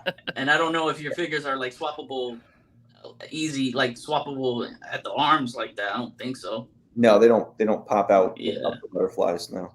Yeah. Thank you, Danny. Toki Deathhammer, thank you for the super chat, sir. He says, "Hey Bobby, what's the turnaround time for Condor Action Points figure? It's been 6 weeks for me. Should I try again?" Did you send in your points? If you sent in your points, then we would have marked it off and we send that right away. So shoot us an email, send us your order number, send us the, if you have tracking for the action points, which is why we say you should probably have tracking, because if you just send it, like put a stamp on an envelope and send it out and they got lost, we won't know. We check, the PO box every day. And as soon as we count the points, we send that figure out that day. So if we got your points, we would have sent it out already. So shoot us a message and provide all that information and we'll look into it for you. Orders@valaverse.com. Orders@valaverse.com. So you have to give us your order number and all the other information that would be helpful for us to look into that for you. Social media messages will probably get missed. Yeah, definitely. Orders@valaverse.com. Thank you, Toki Deathhammer. A World Made of Cardboard. Thanks again, John. He says, "I totally agree with you, Bobby. With the prices and marketing practices of Hasbro, I am glad that you keep the customer in mind." Thank you, Bobby. Always going to keep you guys in mind. You're the ones buying this stuff. Thank you, World Made of Cardboard. Just Jeff, once again, thank you, sir. Kane County is the largest toy show still, right? Probably, yeah. It's huge. Multiple massive buildings, tens of thousands of square feet of space. Oh, is that the Frankensons one? No. Kane County is in Chicago. Oh, okay. Kane County, okay. Yeah, I would say, yeah, that's a safe bet. Kane County is the country's largest. Thank you, Jeff. Got Roll Keeper. Thank you, sir. He says there are no rules to toy collecting. Thou shalt collect at any cost. It's true. I'd say almost any cost. Some prices are out of my. You see, when I do my top 10 videos, they're like, "Oh, you can't include a HasLab." Who says? There's no rule book to doing a top 10 video. Like, where are these people making the rules from? Manny, don't you remember that the opinion of a toy collector is fact? Come on now. Are you quoting someone I should know? No, I'm just saying. Like Ninja knows, Michael French knows, Tony knows, we know. No, I know what you're talking about. A toy collector's opinion is always fact. Always. Elizabeth Laurie, thank you for the super chat. I just wanted to say hello, guys. Hello to you, Elizabeth. Hey, Elizabeth. Welcome to the mainland. Recently moved to California. So. Oh, she did? Yeah, that's cool. From Hawaii. Nice. Does that mean I don't have to send your orders to Hawaii anymore? That would be awesome. Not Top Goon once again. Thank you, man. He says, still being new in the action figure collecting community, a lot of stuff is still new to me. Seeing people lose their minds over brands is odd to me. Website is down. Action Force is over. Okay, Goofy. Yeah. Yeah, there's some website issues, man, and I know that you're going through hell with that, Bobby, trying to get it right. It eventually came back up. It's running smoothly. Yeah, listen, I'm not a $1 billion company. I'm also not, probably a $100 million company like McFarlane's. Also, it's like, dude, I design fucking toys. I'm not an IT guy. That's why I gotta going for that shit. So I mean, look, listen, 90% of the people, the customers, 90% of you are fantastic people. The other 10%, I'm not gonna say, but it's the opposite. You've shown me the some other of the messages. 10% never ran a website. I'm sure. It's like at the end of the day, it's like the thing I find funny is if I buy a lottery ticket and I don't win the lottery, am I sending an email to the lottery company bitching at them because I didn't win the lottery? No. If I place a sports bet, I'm a huge Rangers fan. I'm gonna bet on this Rangers game. I'm gonna bet $10,000 on this game. You guys have to have at least 4 goals and you got to win by 2. Mm-hmm. Okay, well, if that doesn't happen, am I calling the New York Rangers the next day or sending them an email being like, you made me lose my money, I wasted my day, I wasted hours of my life, and I didn't win that bet, so you suck because I didn't win that bet? It's like, no, like, you make your bed, you sleep in it. Listen, I want to be able to make enough for everyone to get something.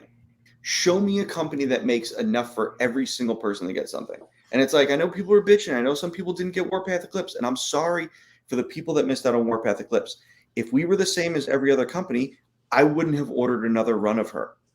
I got another run coming in September. You're going to get her. Like, what was you going to say, Ryan? All right. It'll be all right. I just wanted to say, I've been through the same thing with Hasbro Pulse, MezcoToys.com, and those are Mezco's not that big, but Hasbro's a huge company. Mezco Toys, much bigger than Valiverse still. They were notorious for their website crashing when the new drops come up. So be patient. Know that no matter how pissed off you are, no matter how disappointed and upset you are, right? Bobby is more pissed off and upset. Right. That's just money. That's just money going out the door. Yeah. And like you said, he's not an IT guy. So of course he's working on it. I was sitting there not caring that the website wasn't working. I was sitting there saying, oh well. And I just walked away. Like, no, I wasn't on like phone calls with 4 different people for 2 hours. No, not at all. But no, it's about you and your toys. It's about you. Look. Because you're not an IT guy, right? All you can really do is call the people that can do something about it and give them shit. Yeah. It's not within your own hands to do something about. So what everybody should know is when something does go wrong, when something does happen, you're not playing beer pong. You're working on it. And the second, second that it gets fixed, it'll work itself out. I was yelling at 4 people.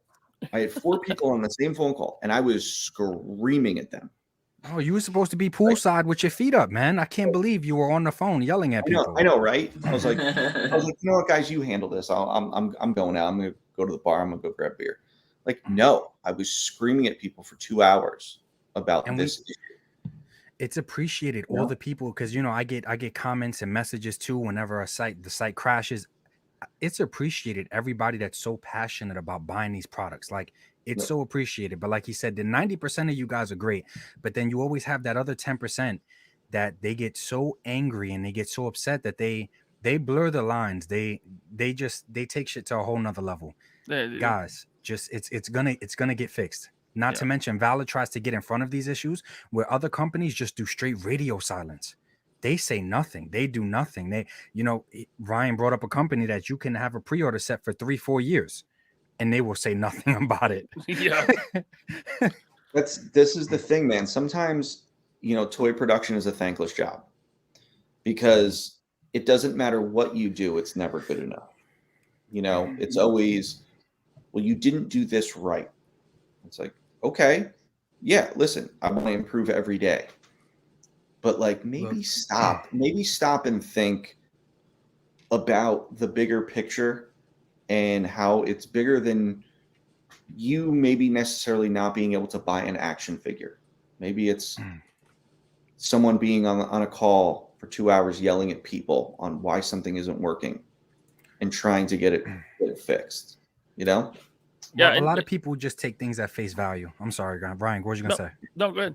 No, I was going to say a lot of people take things at face value, including myself, when I gave you criticism regarding the guns and stuff like that. But I said, hey, this is minor. It's just throwing in a small accessory. But no matter how minor I think it is, unless someone has your education, your experience, it might not be minor. So what some people might assume is a minor inconvenience, or hey, he should be able to do this, or he should be able to do that. You don't know what he should be able to do because you don't have his experience and education. That's why you pay someone with a degree to do a certain job. And even though the price might seem crazy, you're not paying them for that title. You're paying them for the years of experience that they have because you don't have it. So it's not minor all the time. That's my main point. It's no matter how minor you think something is, or it changes, or it's not minor. And that's why you'll see Manny, he sits here and he words things really well, where he's like, hey, I know this articulation adjustment might seem small, but I know it might not be small. I know behind the scenes, tooling, everything else. And some of us do take into consideration that things are not as minor as you might think that they are. Yeah. Try to be considerate as possible. Mm-hmm. Because I don't know, like, you don't know what you don't know, right? Right. All right. Jeremy, thank you. Great show, dudes. Also, everyone should know that Wrenchnato backed the HasLab Cookie Monster.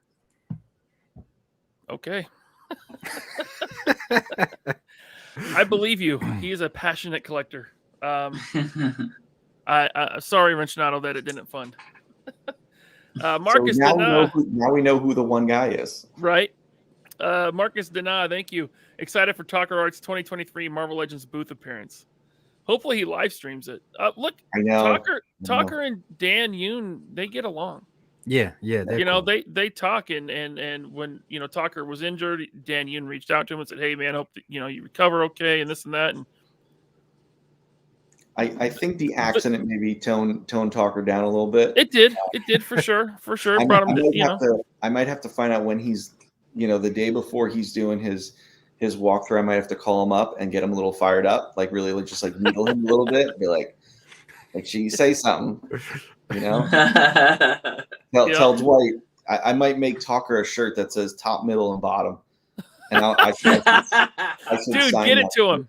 Get it to him quick. That shit and give it to Dwight. Oh my God. I want Talker to go up to Dwight and be like, "Yo, Bobby's vehicle has a top, middle, and bottom. Suck it." Oh my God, that would be hilarious. The worst explanation in human history, man. Black Knight, thank you. He says at work, but wanted to drop in and say, "Hey, thank you, sir." That's Black Knight from HelloDopeToys.com. Thank you so much. Which we will be on with them tomorrow. Yep. We'll be on with them tomorrow. I think what time Eastern? Is it 9 o'clock? It's a late 9 o'clock Eastern. People got no respect. I got kids. I'm just kidding. Well, they are official sponsor of the show now. So thank you, Black Knight. Ham. Thank you, Ham. Loving the dialogue on the show tonight. Thank you so much. Appreciate that. And again, it was nice meeting you at JoeFest /Falicon. Tyler Lalonde, thank you, sir. Six-Arm Spider-Man is still the only sculpted comic Spider-Man. Sculpted? From Hasbro. From Hasbro, not Toy Biz. Toy Biz did a lot of sculpted comic. Yep.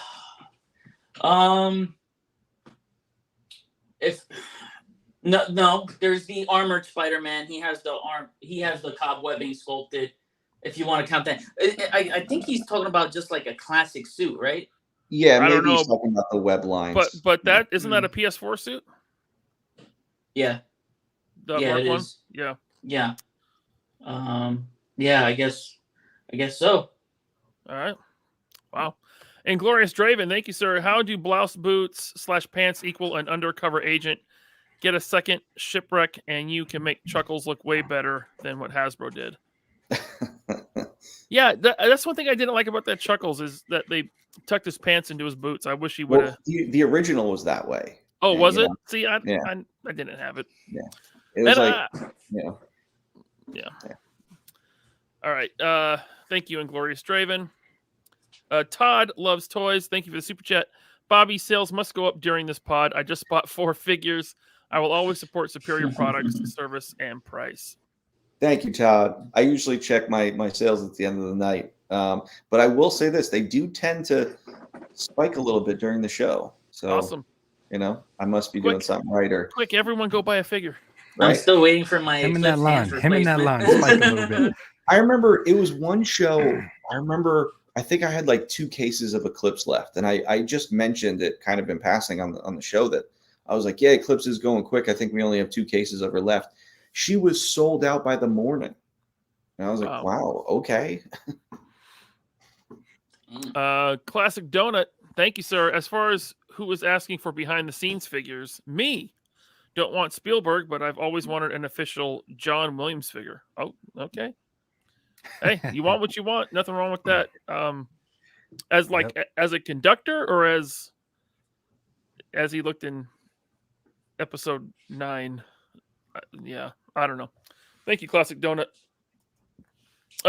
Michael Prue, thank you for the super chat. Action Force Samurai someday. Buddha, right? Yeah. Yeah, that's what I thought. I was gonna say, yeah. The reveals. Did you not see Buddha? Buddha, Bro, yeah. check out Buddha if you haven't. Buddha. Yeah, This is his one of my gear. most His anticipated gear ones. is nice, man. Mm-hmm. I need multiple of them helmets. I like that he just didn't go straight ninja. He went, samurai. What You you got know? against ninjas, bro? That's- What you got against ninjas? Yeah, I know. I hope he gets You into know. ninjas, but the samurai. Listen, you know one ninja, you know them all. Oh, hell no. Thank you, Michael. Nostalgia Not. Thank you. Not the topic, but Bobby Action Force cast list on IMDb starting to look interesting, bro.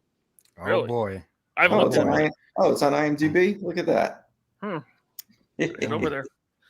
Yeah, I mean, yeah, it's exciting. You know, stuff is. I know that I haven't talked much about the movie stuff. It is going slow. The writer's strike and now the actors going in.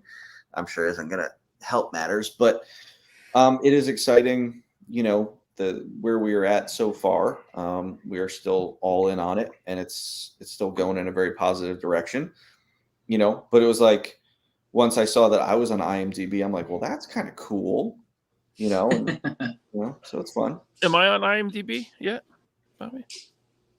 You're when it says Mr. Vala's assistant, you're the guy in that guy.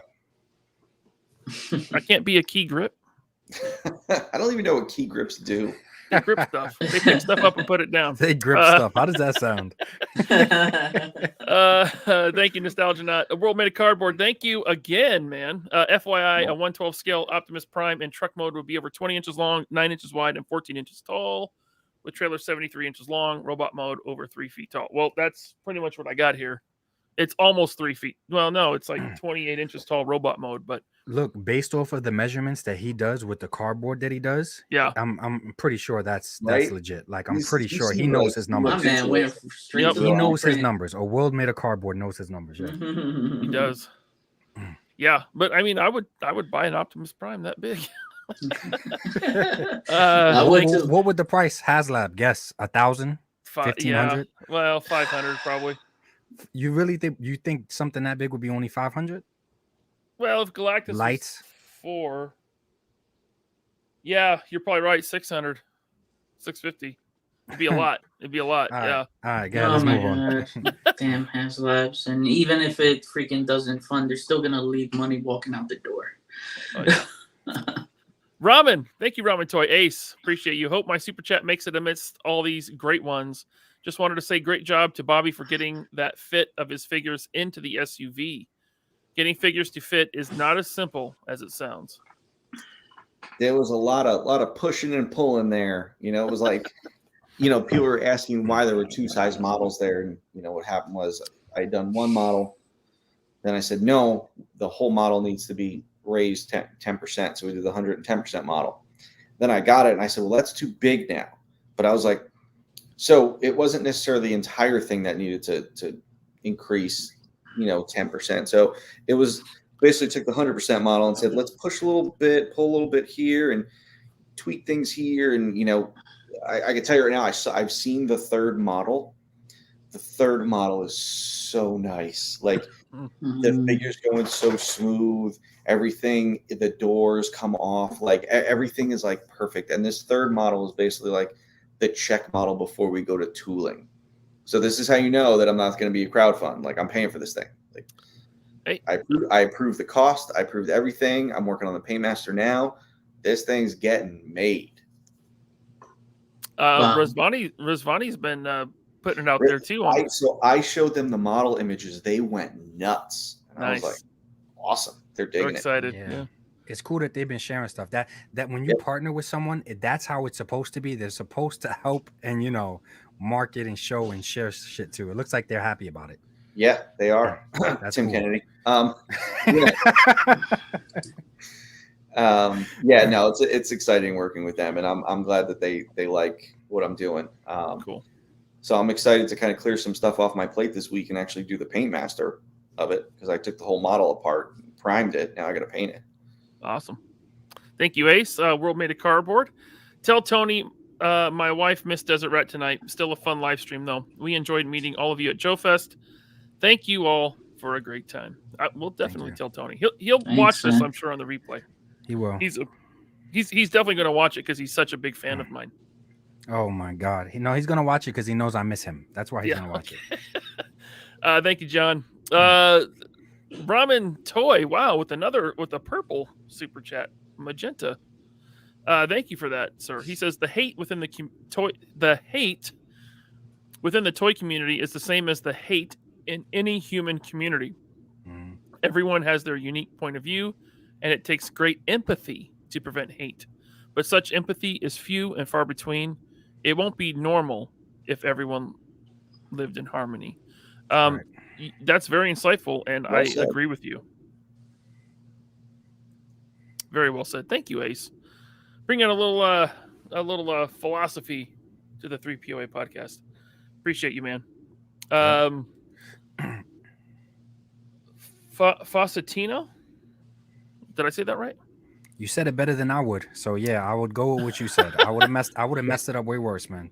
Fawcetino93, thank you for the super chat. What's up, guys? Fairly new to your podcast, talking about Black Series. Hopefully, Kathleen Kennedy gets fired and we can get prequel figures.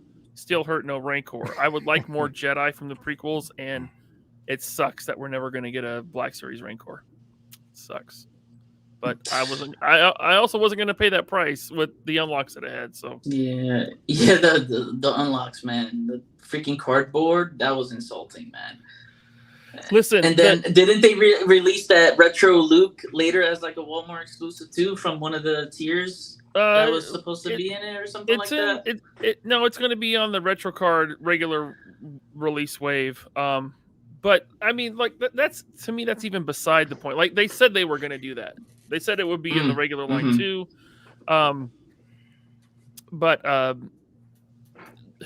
the cardboard backdrop and the bag of bones was like a slap in the face. And then that made me back out. Yeah. And then out of nowhere, they're like, oh, we will throw in the Rancor Keeper at the initial funding goal. It's like, so you could have done that the whole time, but you were holding back because you're so greedy. And that's what which is why I hate how Hasbro doesn't do a crowdfunder like a true traditional crowdfunder. You're supposed to put everything out there all up front.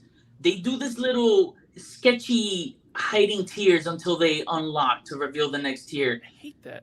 Yeah, you don't do that, man. And honestly, tiers in a lot of crowdfunders, you just pay the extra money, boom, you lock. Sometimes you lock it, you buy it, that's it, it's yours. You don't have to worry or wait or rely on, other backers to reach that tier to get the tier you want. You know what I mean? It's just, I don't know. It's weird. Yep. And as far as like KK getting fired or, being let go or retiring, whatever, when that happens, I'm going to throw a party on the 3POA. We're going to go live, have some drinks. I'm going to have some confetti, and we're going to realize together that it doesn't matter because the next person in charge is probably going to suck too. Just as bad. Yep. Yeah. That is true. Thank you, Faustino. DS, thank you for the super chat. DS, he says, Vala, thank you so much for not doing pre-orders. Also, I hope you keep growing so prices keep decreasing.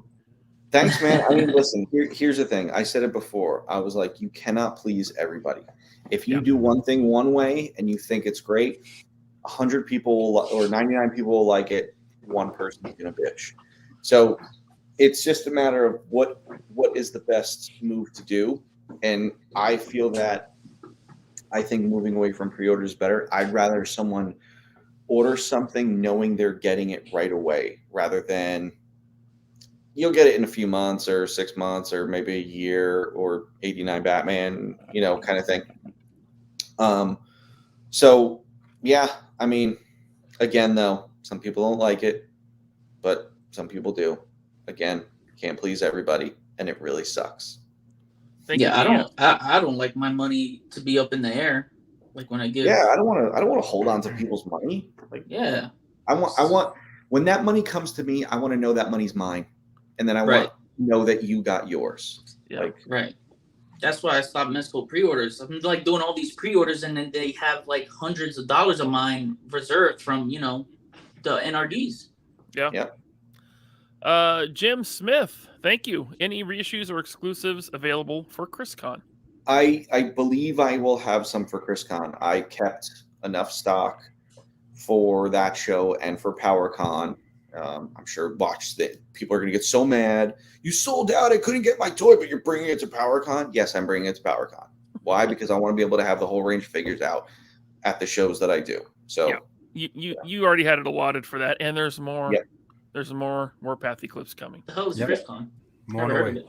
ChrisCon's this small one-day show in Massachusetts. I did it last year, and I told him I'd do it again this year. Okay. All right, we got Michael Prue. Thank you for the super chat. Yasuki, legit Black Samurai.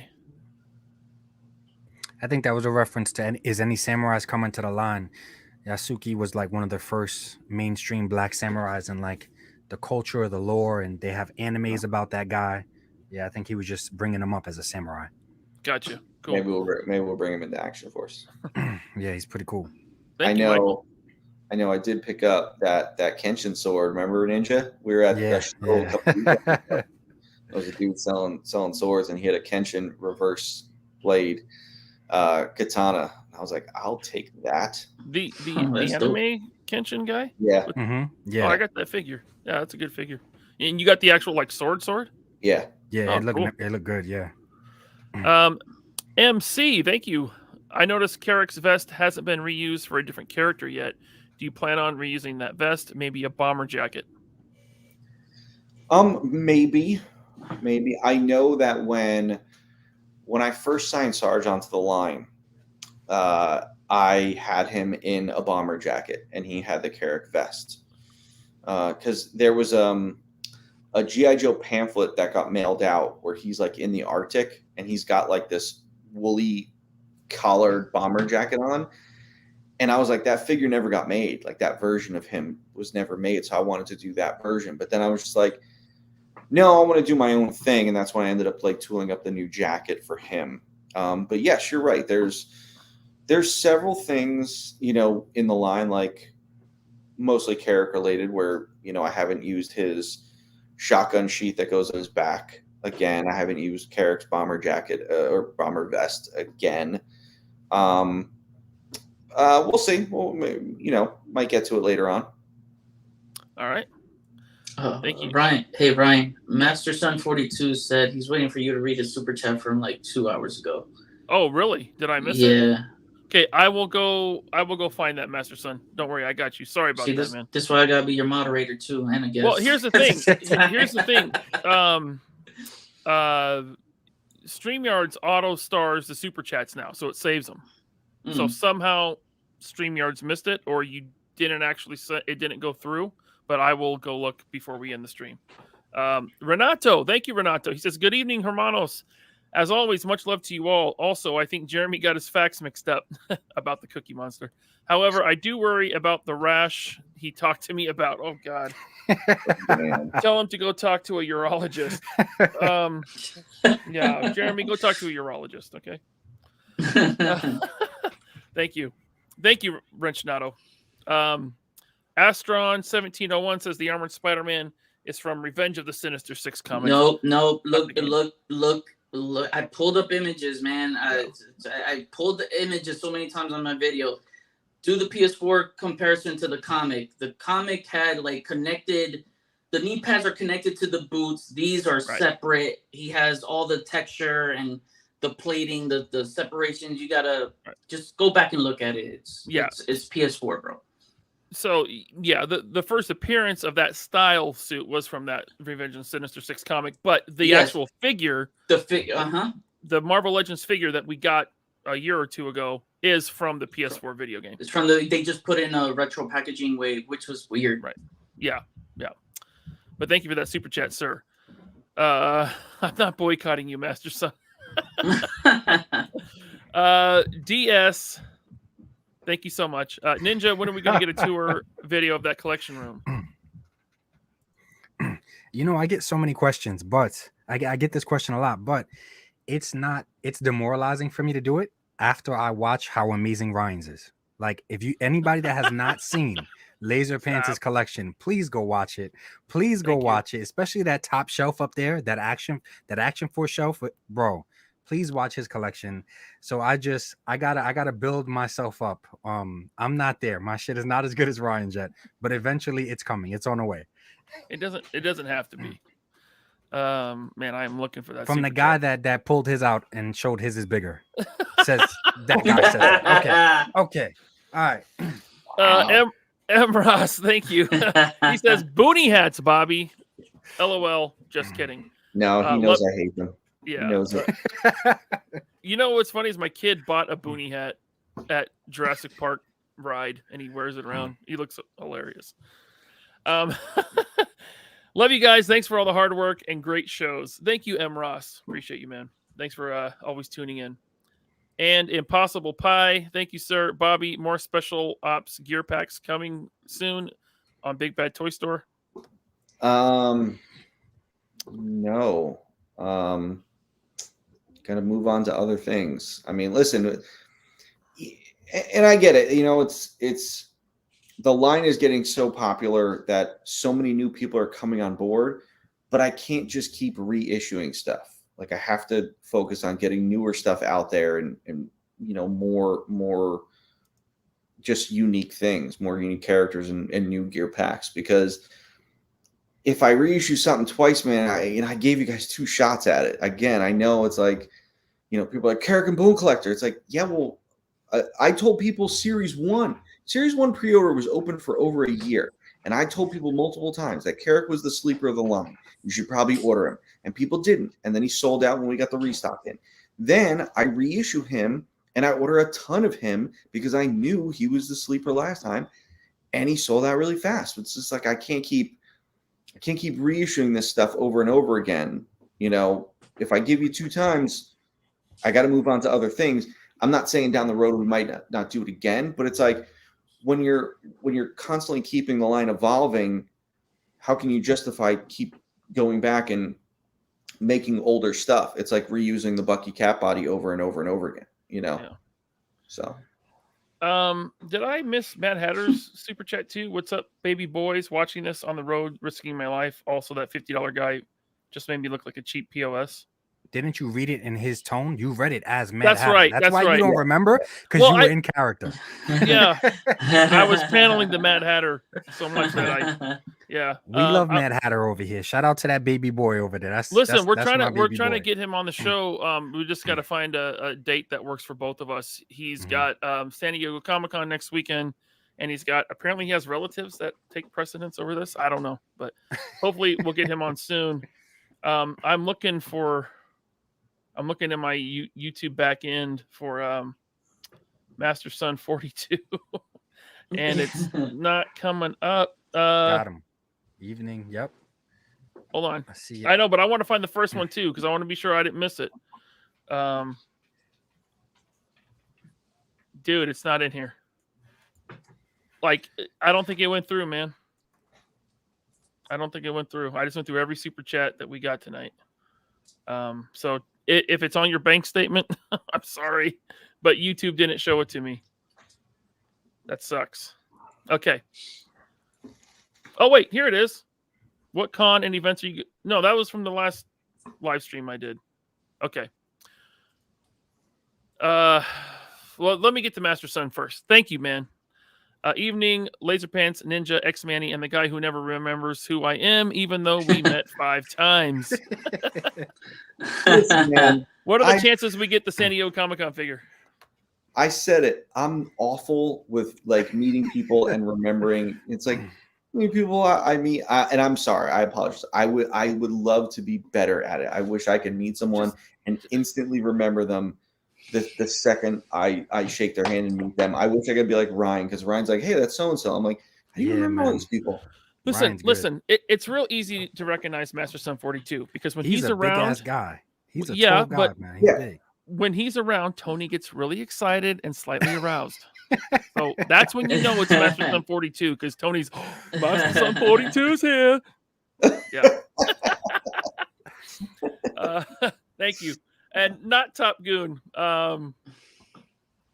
Thanks for the super chat. He says, last one for you, Bobby. Seeing how dedicated you are with this line, meeting you briefly at Valicon, you're a focused man with heart. Hope you've been enjoying my Action Force drawings. Going to do a lot more. Hey, man, spread that around. Make sure other people know that, because there are a lot of people out there that don't think that way. Yeah. Thanks, not Top Goon, as always. What's Master Son 42 saying, though? Let me go back here. Jeez, I scrolled up so high in this stupid StreamYards. He just said, I just ran into my office. I just ran back in my office. Now I am breathing hard. What? Why? What's going on? Ryan, it sounds like you need a key grip. I do need a key grip. What's the behind the scenes guy doing? Can he help me out here? Can he be a key grip? Sure. He who shall not be named. Hey guys, don't tell him who I am, okay? My guy. Yeah, my guy. Oh, what man, are you doing, Mario? What are you doing? We love Jordan. You can't say his name. He's the behind the scenes guy. He's gonna get upset. It don't matter. I don't care. All right, we got to end this stream. Check out Hella Dope Toys YouTube channel tomorrow. Me and Bobby will be on at 9:00 Eastern time. I hope I got that right. If not, follow us on Instagram, 3POA_podcast. I'll put the link up there. I'll put the Valor. Look what he got. Look what he put in front of the camera for you. No, man. I was actually missing it. You already hurt his feelings. You already did it. I forgot he had capsule. I forgot. It's too late. It's too late. Damage is done. Okay. See, you guys delayed me ending the show, and now we got another super chat. So thank you. Thanks, MC. Canadian $20. All right, we got Canadian listeners. I like it. He says, any thoughts on adding an ammo bandolier to a future character so that way it can also be sold as part of a gear pack? When you revealed the minigun for the golf pack, that definitely checked off my wish list. Here, I have a mixed feeling about like ammo bandoliers, because that's not the way they're carried. I think it was like a Vietnam era thing, but after that, guys stopped like carrying like, bands of bullets around their chest and stuff like that. I'm not saying never. I'm just saying it's not on my radar at this time. Okay. Thank you, MC. Appreciate that, man.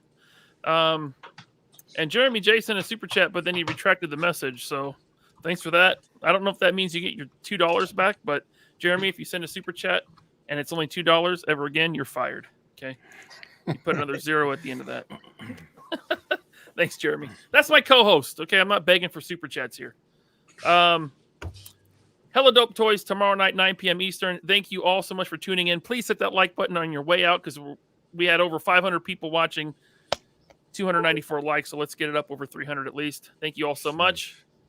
Have a great night. Ninja, Manny, thanks so much for being on tonight. It was a great show.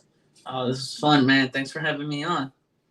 Bobby, Right, you're I'm pretty I'm okay too. I'm sad that Tony wasn't here, but I got to be on camera with Manny, so I'm kind of happy.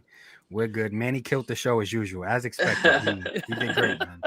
All right, Yeah. thanks, guys. We'll see you tomorrow night on Hella Dope Toys, and we'll see you in 2 weeks on the 3POA. Later.